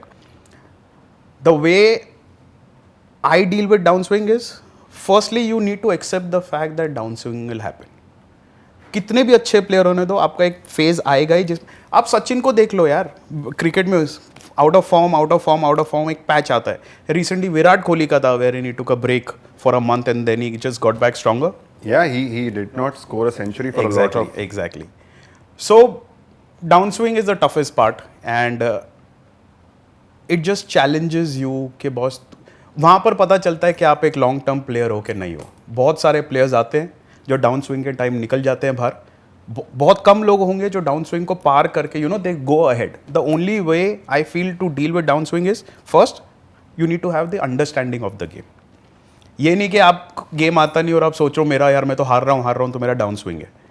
So once you have an understanding of the game then you figure out that what is the reason of the down swing. If you are playing correct poker, फिर आप फिर भी हार रहे हो, which is variance. मतलब you are suppose to win suppose say 80% of the time and you lose and you are suppose to lose 20% of the time. That 20% losing is basically your down swing. Okay, you are losing over a period of time, that's your down swing. So I have been really miserable during my downswings and I'm like सब कुछ try कर रहा हूँ but deck support नहीं है मेरे पास. मतलब I'm supposed to hit, I'm supposed to win the hand but I'm not winning. So that is one thing that the only way either you take a break or go below your stakes that you're playing so that it doesn't affect your bankroll.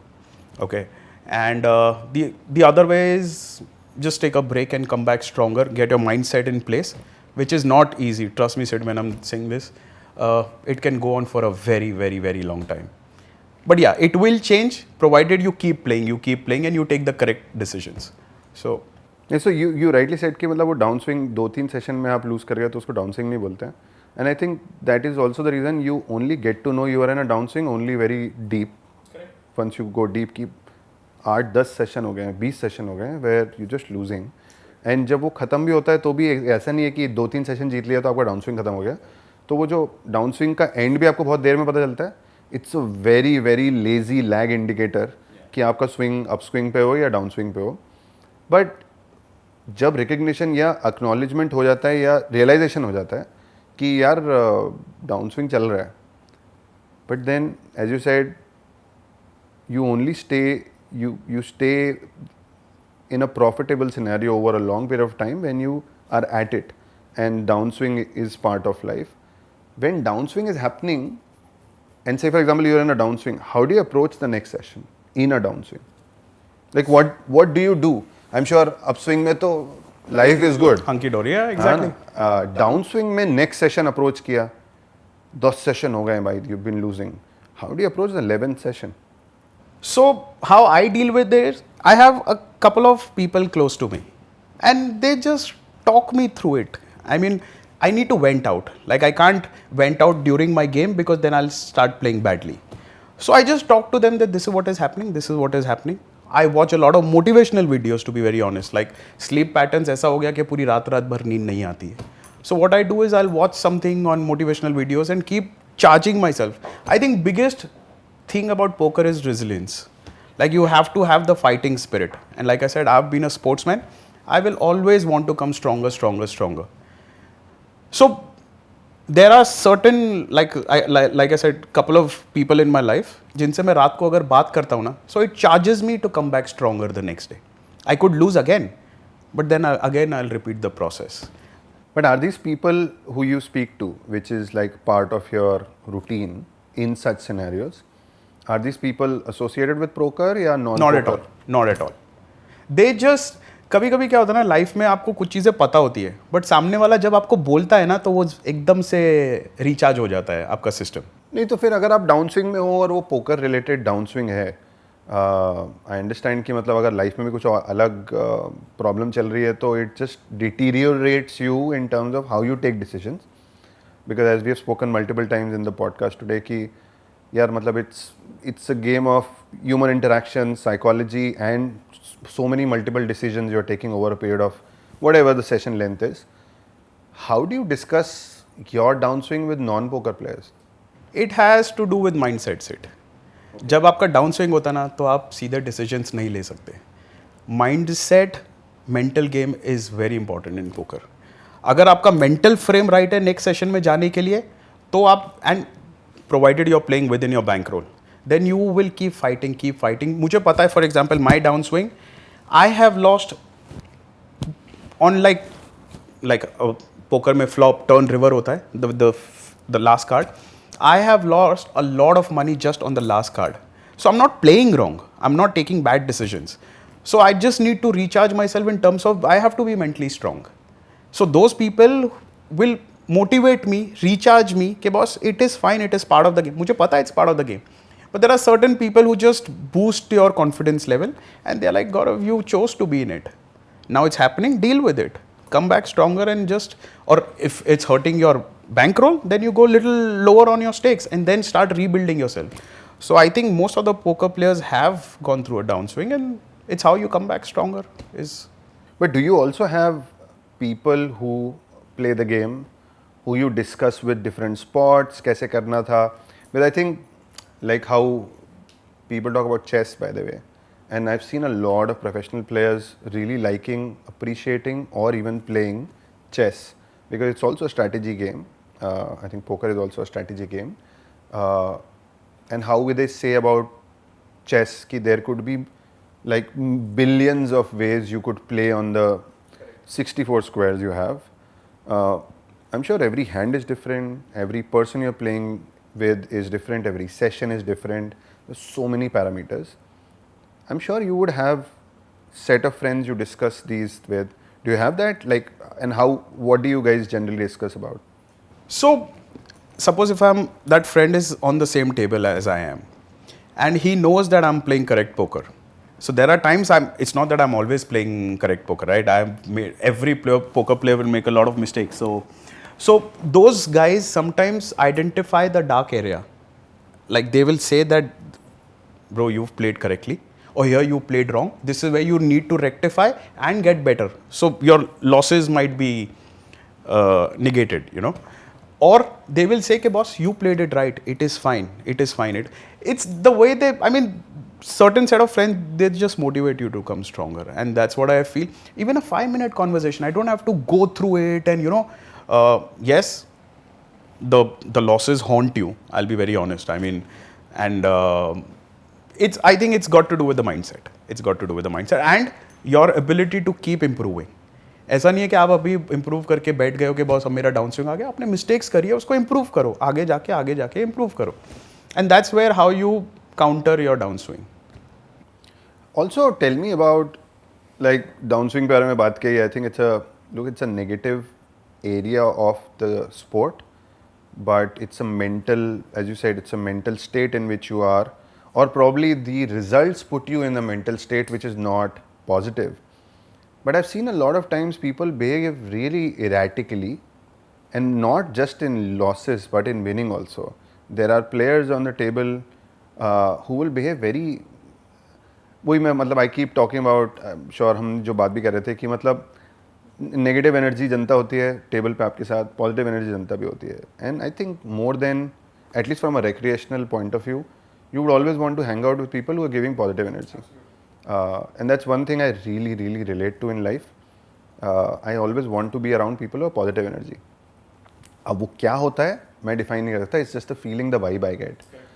But बहुत सारी जनता बहुत बदतमीजी करती है. As we were speaking about abusing the dealer, not just expecting that the world is centred around them, मतलब on them, they are the centre of the world and everybody has to behave, everything has to happen around them. And that definitely teaches you about a lot of people, their behavior. The question I had was,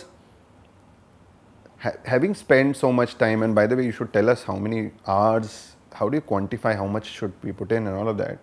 But having spent so many hours playing poker, playing on online, going to Goa, traveling abroad, blah blah blah, what has all of that taught you in like life situations, real life?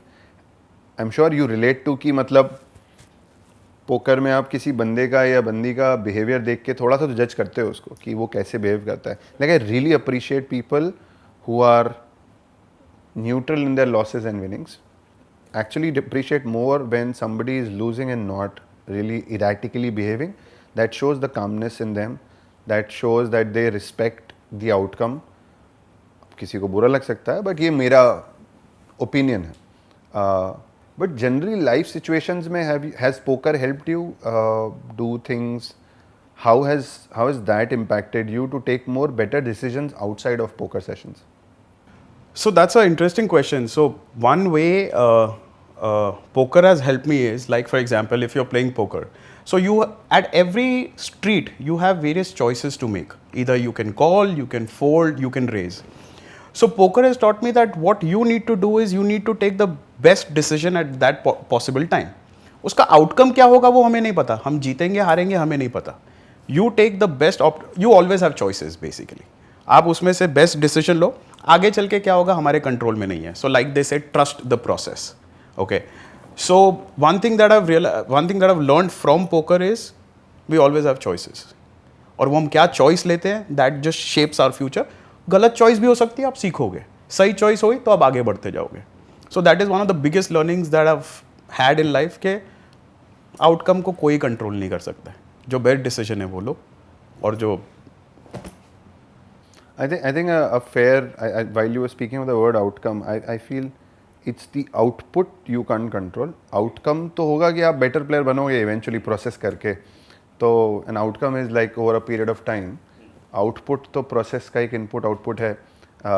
तो वो मेरे somebody had spoken about this to me, so मेरे दिमाग में I thought I'll speak about it. But has like this impact of poker and traveling, by the way, and which brings me to this point. While you have been traveling, you did say that you met Alec Torelli, who runs his own YouTube channel, explains a lot of hands. मैंने बहुत बार उसके videos देख के सीखा है कि भाई तुम कैसे किस hand पे किस तरीके के different scenarios और situations में कैसे approach करते हो. And I think if you're not compounding in life from a knowledge perspective, you're dead, as good as dead. What are the other people, like memorable moments क्या रहे हैं? Probably positive, and I would love to understand your negative moments also. I'm sure negative बहुत ज़्यादा होंगे, quantity wise ज़्यादा होते हैं. What have been like the memorable moments, if you have any? So I think the first moment that comes to my mind is when I got selected for the Mumbai team. हाँ वो तो मतलब I'm sure that's a life-changing moment. Yes, and the second was when I qualified to travel internationally. My entire trip and my buy-ins were sponsored because I won the package for that. So there's this casino called King's Casino in Roswithof, which is like Prague and Germany border. हाँ मतलब Europe में है. Europe में, yeah. So this is, I think, one of the biggest casinos in Europe. So I walked in there and बाहर से ना वो छोटा सा कसिनो लगता है. आप सोचते हो कि इतना दूर आए, कहाँ है. जैसे आप अंदर अंदर जाओगे वो बढ़ता बढ़ता बढ़ता बहुत काफ़ी बड़ा कसिनो है. सो जैसे ही I walked in there and there is a dining VIP dining session. वहाँ I remember there was Phil Hellmuth sitting, Sam Trickett, Elky and couple of other guys. I just froze. I'm telling you, like a kid in a candy shop. I was like excited to see them and I was like, मतलब मैं वो TV के बाहर नहीं आया, मैं TV के अंदर चला गया हूँ because they are like right there. So that was one of the, and plus I was on the same table as Alec Ferguson, if I've got the name right, the Jesus looking guy, old school. Ferguson I remember. Yeah. So it was him. Alec Ferguson है या नहीं? हाँ वो मेरे को first name याद नहीं आ रहा है. But he's called Jesus in poker. Jesus, yeah. So those were those, and then subsequently I met, I have pictures with Patrick Antonius, Fedor Holz, and bunch of other poker players. So I think that was the most memorable, life-changing moment for me in poker, and wherein I understood that there's a huge difference between playing poker in India and playing poker outside. क्या है ये difference? Difference ये है कि हमारे India में एक parallel economy बहुत चलती है. जहाँ लोगों के पास इतना पैसा है कि उनको हार से फ़र्क ही नहीं पड़ता. बाहर क्या होता है, what I have experience, they have game ethics, कि ऐसा नहीं है अंधाधुंध पैसा फेंके जा रहे, पैसे देते, वैल्यू मनी. ओके, सो यहाँ पर फॉर एग्जाम्पल आप कैश गेम खेल रहे हो, आपने कुछ रेस किया, किसी ने री रेस किया, 4 कॉलर्स आ जाएंगे आपके पास. वहाँ पर because people don't want to play marginal hands, people respect money and people it's their hard earned money, to be very honest. यहाँ पर भी हार्ड अर्न मनी है, बट यहाँ पर लोगों के पास कैश भी इतना पैसा है कि कि they don't value the money so. नहीं, but sorry, but I disagree to a slight point here. I think value for money, everybody values money. I think the overall tendency of gambling in India is much higher. When, by the way, I've seen this in Singapore also, where a lot of people who are their origins is in China and that part of the country, that part of the region, vis-a-vis say somebody in Europe, I think a lot of people approach gambling or casino, poker, whatever, with a very non-gambling behavioral mindset. हम लोग थोड़ा ज़्यादा Gamble करते हैं और वो पैसा सबको प्यारा तो है, but like you rightly said, trust में वो 500 का नोट गिरा पड़ेगा तो ऐसा नहीं है कि अरे बॉस मेरे पास बहुत है, मुझे फर्क नहीं पड़ता. People still stop and pick that up. तो आई थिंक बस वो छोटा सा डिसएग्रीमेंट था मेरा. हाँ, so maybe I didn't put it correctly, I but हाँ, got that. so it's the gambling instincts that happen. हम महाभारत के ज़माने से हैं तो चलते आ रहे हैं, गैम्बल चल रहा है तो क्या ही कर लोगे. So yeah, I mean the game there is the lot of discipline that I learned from my international travels. So, Gigi, one more thought I was trying to get to, and you should speak about it, is as a poker player, I think, and as a professional poker player, I've heard a lot of people talking about that they invest so much hours in the game. Their sessions are long. We were speaking about that people used to speak about the fact that they will spend 24 hours, 30 hours session खेलेंगे. मुझे तो समझ नहीं आता कैसे कर लेते हैं. But what's the average number of hours, say for example, you put in or people put in, and how do you manage life? Because there is life outside poker. सिर्फ वही कर रहे हो, कितने ही टाइम कर लोगे? 1, 2, 5 साल करोगे? I'm sure a 25-year-old person their behavior towards poker and a 35, 40, 45-year-old person's behavior towards poker is very different. How they manage life. Plus आप जब बहुत young होते हो तो you generally do not have a lot of I wouldn't want to call it responsibility, but generally general engagements in life. But most people who are in their mid-30s or mid-40s are either married, have kids, do not have kids. Their social circle is much larger. Their commitments on what they want to do, plus health. Yeah, you can really abuse your body when you're 20. Trust me, I'm turning 40 this year. You cannot, like, एक basic गलती करोगे 10x ज़्यादा गलती हो जाती है तुम्हारी body में, बट 10x ज़्यादा करने के बाद वो x सिर्फ एक मेट्रिक आपका थोड़ा सा मूव करता है, which was just the opposite in your 20s. You could really bash your body. कुछ नहीं होता था, मतलब मैं रैंडम खाना खाता था, कुछ नहीं दिखता था. अभी मैं मीठे के बारे में सोच भी लेता हूँ तो you get the point. Correct. How do poker players, professionally playing poker players who are investing so much time, putting in so much effort and time, take care of their health, one, and generally life? How do you manage all of that? So I look at poker a little differently. I strike a balance. Like I know players who will play 7 days non-stop. They would play online hours and hours and hours. Their routine is they would wake up, get on their laptop, start playing, and जब session ख़त्म होता है सो जाएंगे, खाना पीना खाएंगे, फिर उठते वापस कर लेंगे. मैंने कभी भी ऐसी लाइफ नहीं जी है. I always strike a balance. मैं वीकेंड्स पे नहीं खेलता हूँ. For me Fridays and Saturdays are the days that I need to get out, spend time with my family, my friends, and be more social. And I grind through Mondays, and those are my working days rather. And regarding your number of hours, firstly, your physical fitness is very important. That is something that has been lacking in the community for a long time. Like they just don't look after their fitness, and I'm very fitness conscious, and that helps me to get my A game on the poker table playing for long hours. I think I've played 18 hours session non-stop. But that was a different mindset wherein I thought that I could beat the game, and there was easy winnings for me there. But there are times where I would just get up and go after 3-4 hours when I'm exhausted and I'm not playing my A game. People, what they do is they keep pushing themselves, pushing themselves, pushing themselves. So उनका क्या है, it's session based कि बस आज session में मुझे आज इतना कमाना है. That's not a long term thing. क्योंकि सस्टेन ही नहीं कर सकोगे आप 15-15, 18-18 घंटे रोज थोड़ी ना खेल सकते हो. So I strike a balance that I don't play on weekends, and number of hours I can play 10, 12, 15 hours a day, not every day, depending what table am I at, what game selection is there, and if there is juice in the table or no. But generally poker players जो हैं, professional poker players हैं, वो कितना, like how many hours do they grind? So if you're playing a tournament, if you're playing a big tournament, नहीं, I'm just trying to bring in a mix of, because देखो life में तो 8-10 घंटे आप पकड़ के चलो per day. And how many days a week generally people do? So usually 5 to 6 days. तो 5 दिन भी अगर पकड़ा, 9 घंटे पकड़ा, तो generally 45 to 50 hours a week you do it.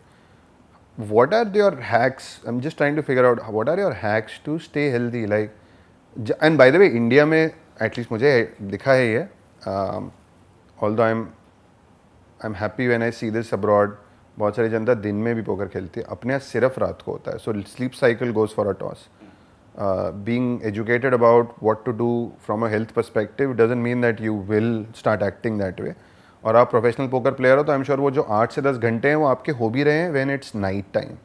Like casino में तो हमने यार दिन में तो सभी मतलब सन्नाटा होता है, रात को ही 8 बजे से द हलचल start. So it's primarily from 8, 9, 10 p.m. at night, and then if you're trying to do it, it happens till 9 in the morning. Correct.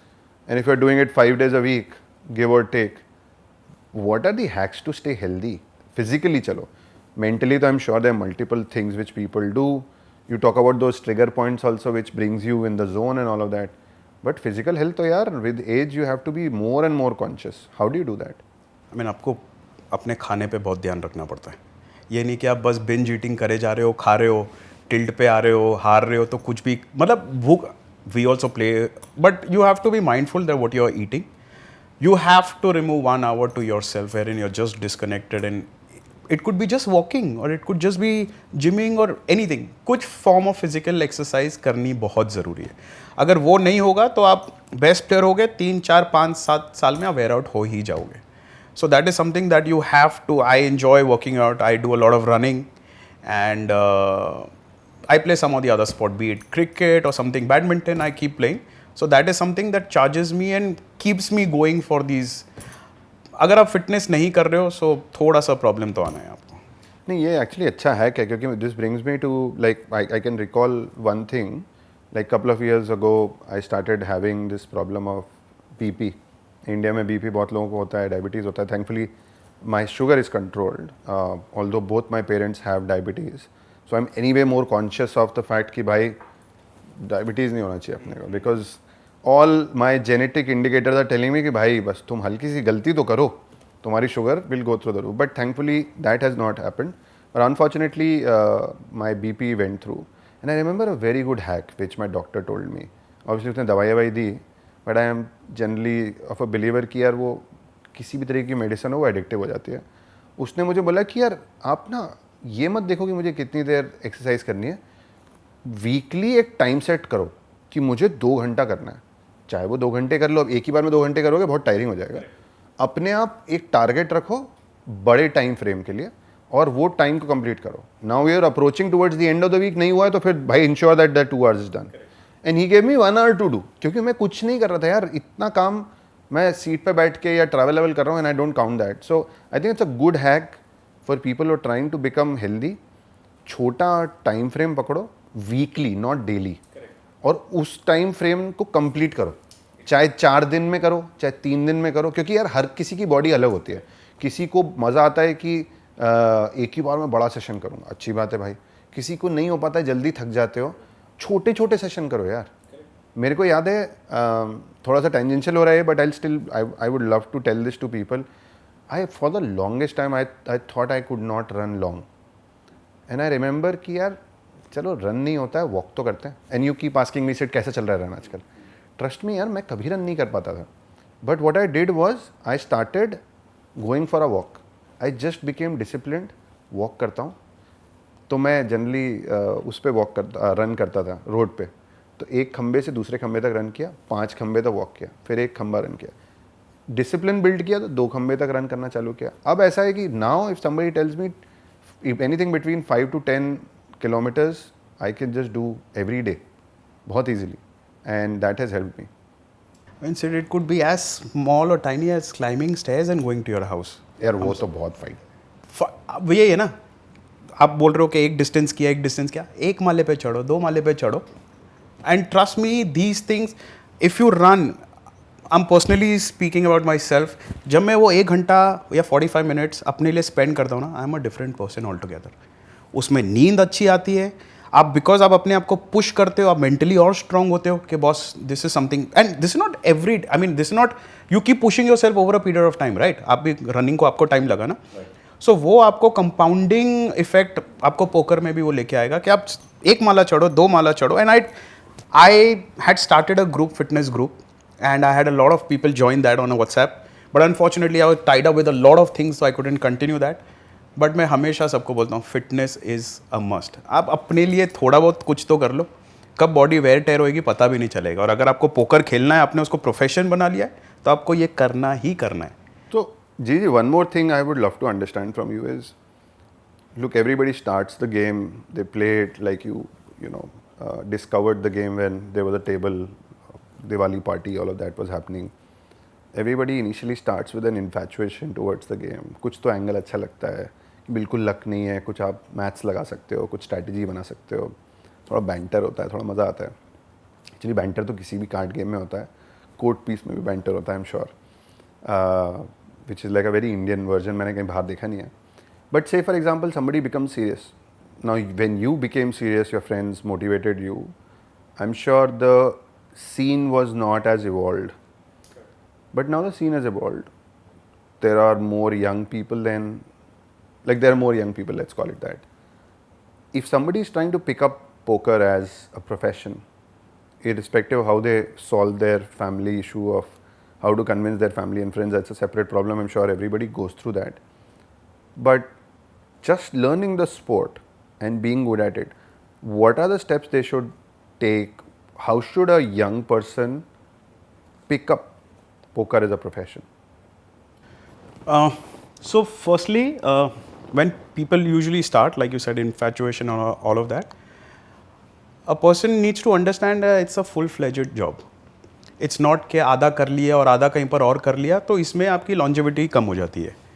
अगर आप इसमें घुस रहे हो तो आपको पूरा टाइम इसमें डिवोट करना पड़ेगा, चाहे वो पढ़ाई कर रहे हो या खेल रहे हो. सो आज की तारीख में there is a lot of content available, there is a lot of source that you can get online. India में हमारे पास कोचिंग स्टेबल समझ लो, या कुछ लोगों ने ग्रुप्स फॉर्म करके they provide coaching and all. So if they want to start, it's more easier now to get coached, and then खुद की सेल्फ स्टडी करनी बहुत ज़रूरी है. ऐसा नहीं है कि आपको बस गेम आ गया तो आपको लगता है कि now I can become a professional poker player.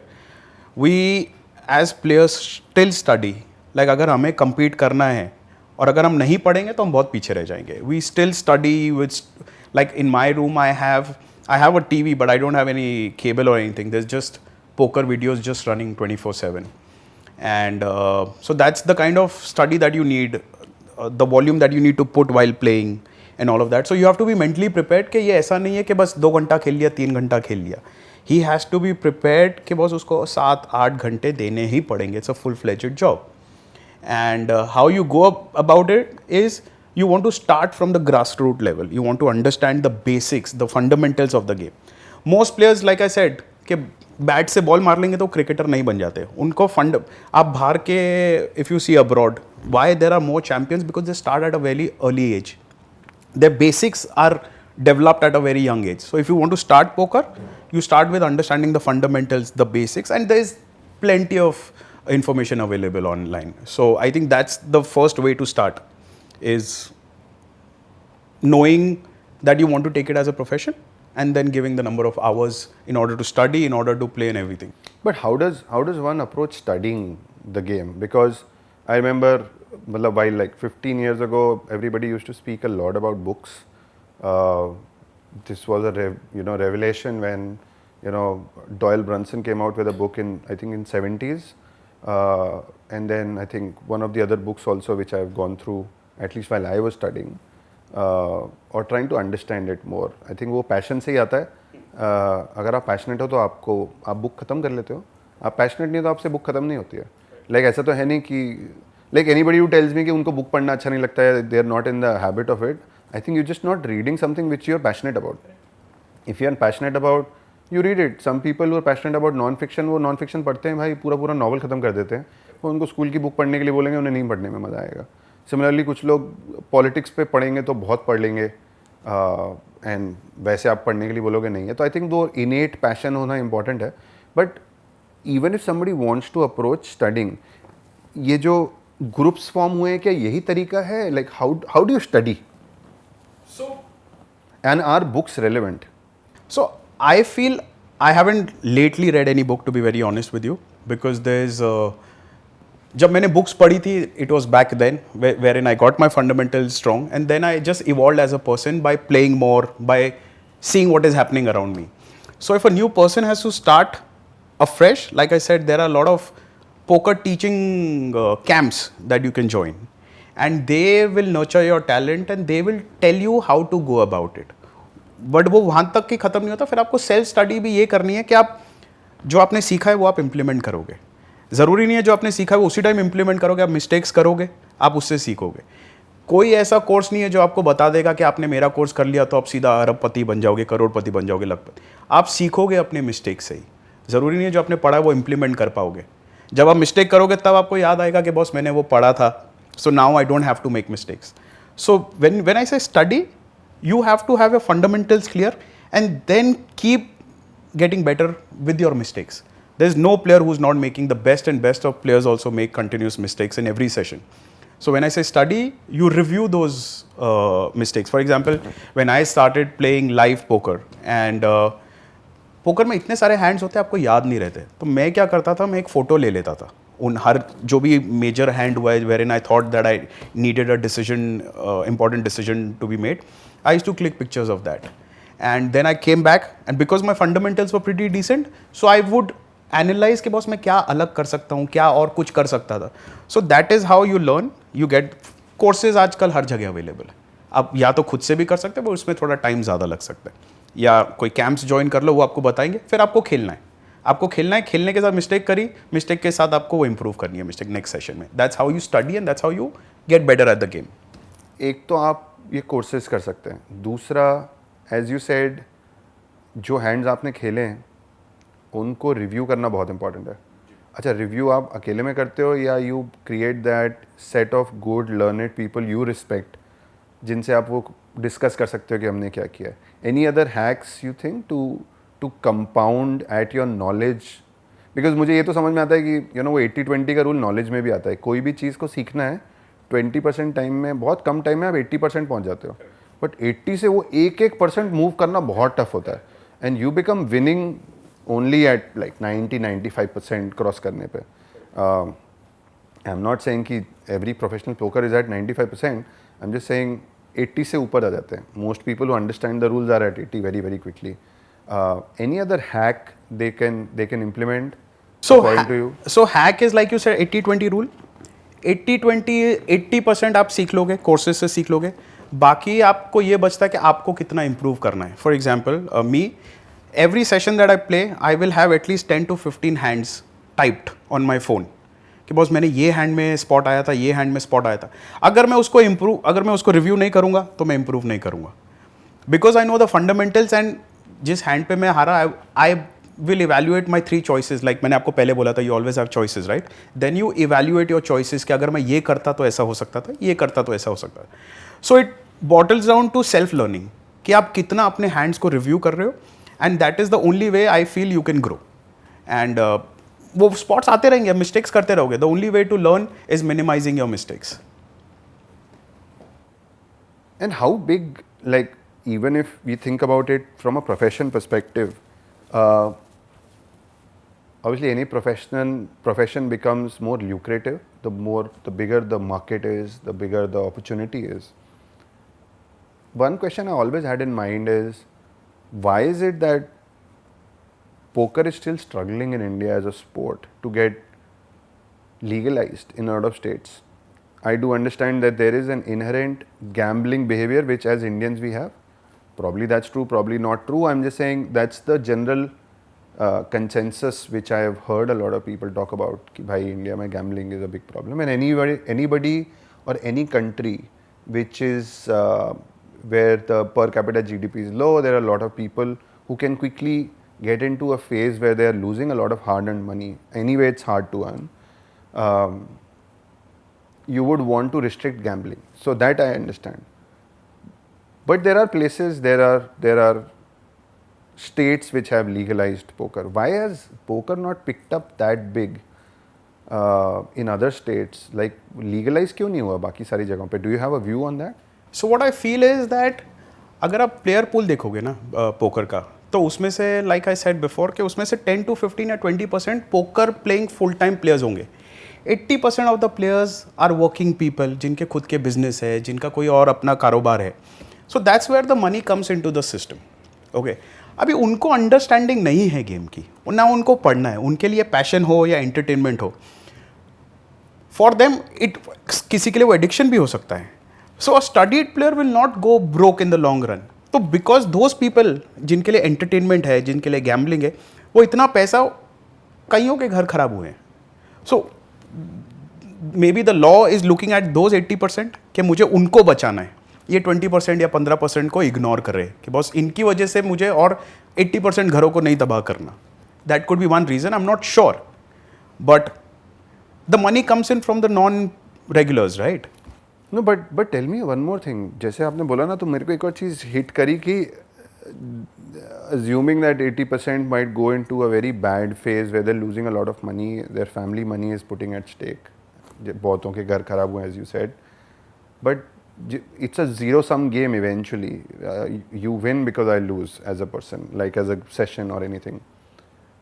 And you become long-term profession in poker, like you become a professional long-term by making a lot of money. I think money becomes like a very crude, distilled way of saying कि भाई you are doing well or not. Quick question: how do professional poker players treat their winnings from a taxation point of view? Because जो cash games हैं, उसमें एक winning है, you can draw out money, and tournaments हैं. I know for a fact कि tournament में जो prize money आप जीतते हो वो tax deduct होके ही मिलती है. तो वहाँ पे तो आप you don't have to apply your brain. You know that somebody who's organizing will take care of you. तो TDS वगैरह कट के मिलता है. But TDS कटने के बाद जो मिलता है, क्या वो like tax free money हो जाता है आपके लिए? Like how is tax treated as part of winning? So basically, suppose if you're playing on a site and say you've come first and you've say made 10 lakhs. So that gets... नहीं, sorry, मैं cut करना चाहता हूँ. इसमें पहले ऐसे करते हैं कि मान लीजिए आपने 10,000 रुपये डिपॉजिट किया. अब डिपॉजिट करने में तो कुछ नहीं प्रॉब्लम हो रहा है, या अभी वो भी प्रॉब्लम चल रहा था बिकॉज 28% GST का. So no, the companies, the sites are bearing that 20%. So if you're depositing 10,000, you get to play worth 10,000. So say for example, चलो तो आपने 10,000 रुपये डिपॉजिट करे. Now you entered a tournament. मान लो वो 10,000 का ही था विद ऑल फीस इंक्लूडेड. तो आपको एक टिकट मिल गया और आपने वो टूर्नामेंट खेला और आप ऑनलाइन खेल रहे हो. एंड नाउ से फॉर एग्जांपल आपने भाई बिकॉज ऑफ लक और स्किल और whatever mix of both, you win the first prize, which is 10 lakh rupees. Now what happens about? So what happens is, say if you're playing online, okay, that 10 lakh gets parked in your site account. For example, say it's PokerBaazi. So वो आपने उनकी site पे खेला, 10 lakhs is parked. Now when you withdraw the money, okay, जो आपके बाइंस है वो financial year के, so 10 लाख में से आपने जो डाला था पैसा, 10,000 उसमें से डिडक्ट हो जाएगा. So your winnings, net winnings are 90,000. Okay. So when you withdraw it, सीधा 30% टैक्स कट के आपके अकाउंट में पैसा आ जाएगा. So your tax. So is that credit then becomes non-taxable? Yes, absolutely. आपने already दे दिया 30% tax. How do you check कि वो उन्होंने टैक्स आपको सर्टिफिकेट्स देती है companies. They will give you the certificate that they paid on your behalf, and they also do the filing themselves also, right? No, I'm not saying mistrust ho, but look, I think one of the areas which a lot of people get goofy around, and thus the process is a bit stringent also and strict also, and any right intention person would not want to create any situation where they're getting questioned on their income. Like you're doing a good job, and I think I personally I feel it's a proud moment. Anytime you should think of paying tax in India as a proud moment. Less than 2% people in India earn enough to pay taxes. I understand बहुत high net worth individuals might have the army of people who help them to figure out कैसे कम tax पे करना है, but वो एक बात की बात है. मैं कह रहा हूँ just to qualify to be a tax payer in India you are anyway top 2%, give और टेक. हो सकता है 2% का 5% हो गया हो, बट एनी वे यार आप पिरामिड में बहुत ऊपर हो. तो मैं कह रहा हूँ you should take pride in paying tax in India. And no good intentioned poker professional, correct me if I'm wrong, would want to goof up on the taxation part. So thus you would want to have all your filings correct and all of that.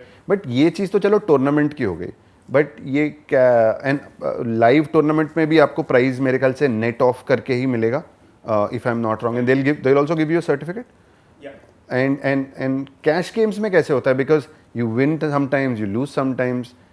How does that get calculated? So I think उसमें एक component आ जाता है. There are a lot of underground games that happen.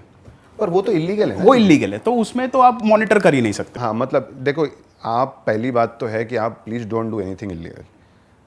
Government ने बहुत clear mandates बनाए हैं क्या legal है क्या इलीगल है. मैं इसमें नहीं जाना चाहता कि क्या एथिकल है क्या अनएथिकल है, क्योंकि भाई वो तो बहुत सब्जेक्टिव है. सब्जेक्टिव चीज़ों में it's my point of view versus your point of view हो जाता है. भाई लीगैलिटी बहुत क्लियर है, और अगर चलो लीगैलिटी भी या कोई लॉ थोड़ा ओपन एंडेड है तो इंटरप्रिटेशन पे बात आ गई. यहाँ पे आई थिंक गैम्बलिंग में बहुत क्लियरली लेड आउट लॉज हैं कि ये चीज़ कर सकते हो, इसके बाद लाइन ड्रॉन है, ये नहीं कर सकते हो. I am sticking to a fact, and I am sure professional poker players also stick to being legally abiding framework में काम करना चाह रहे हैं. मैं उसी पे कमेंट कर सकता हूँ, उसी पे पूछ रहा हूँ. आई एम होपिंग कि most people become professional poker players by being legal only. How do you get taxed on the?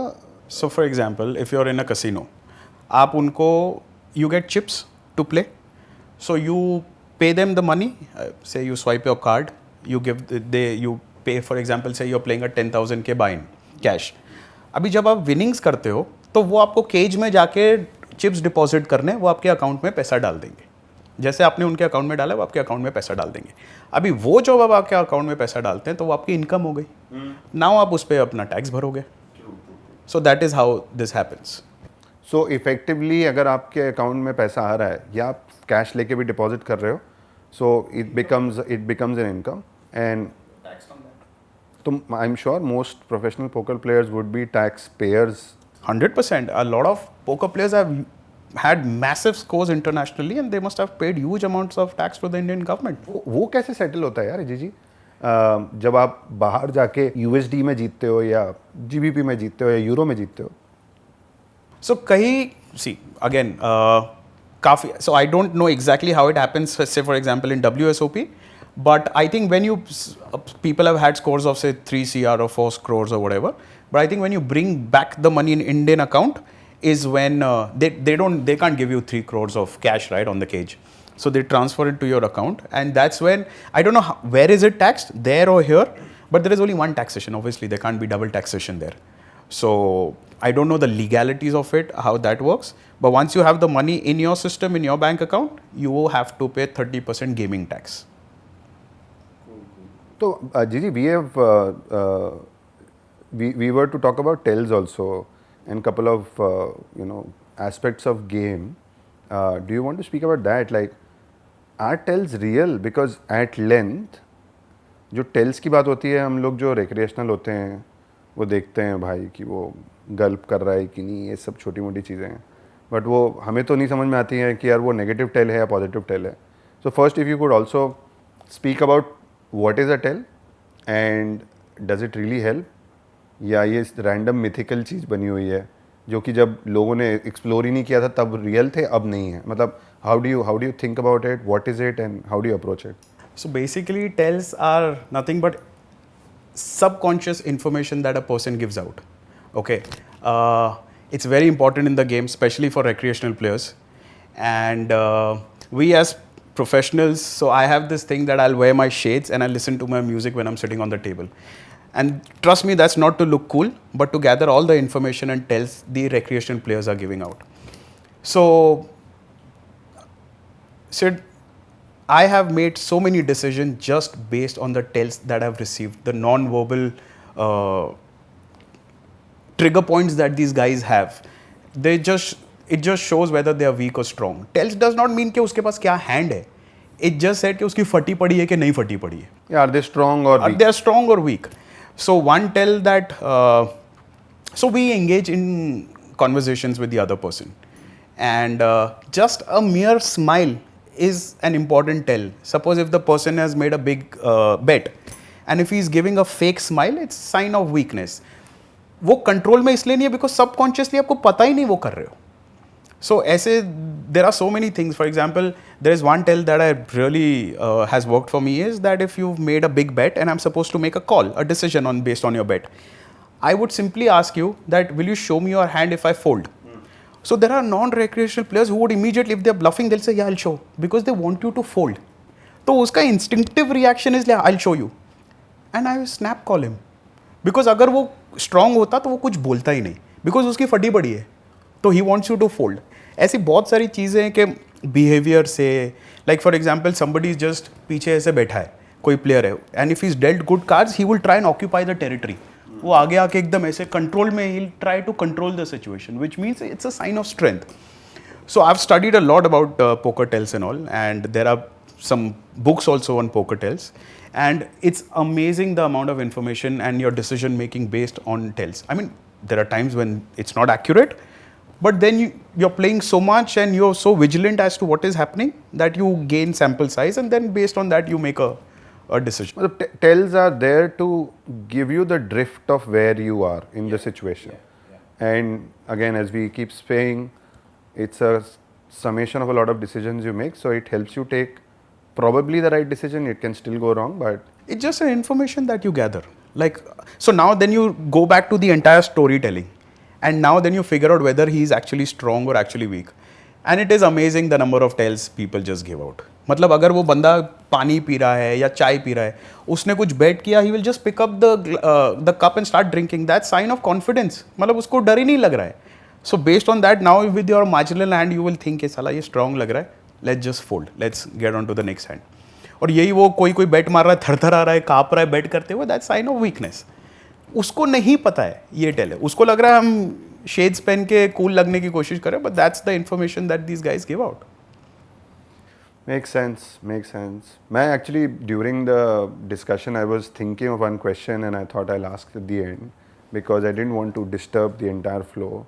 But a lot of times what happens is, Gigi, when there are people who are playing a session, and this is more of a recreational point of view, I'm sure professionals have a way of thinking about it. You end up losing a lot of money even when you know you should get up. I think it's nothing to do with poker. I think it's more to do with whenever you are in a casino.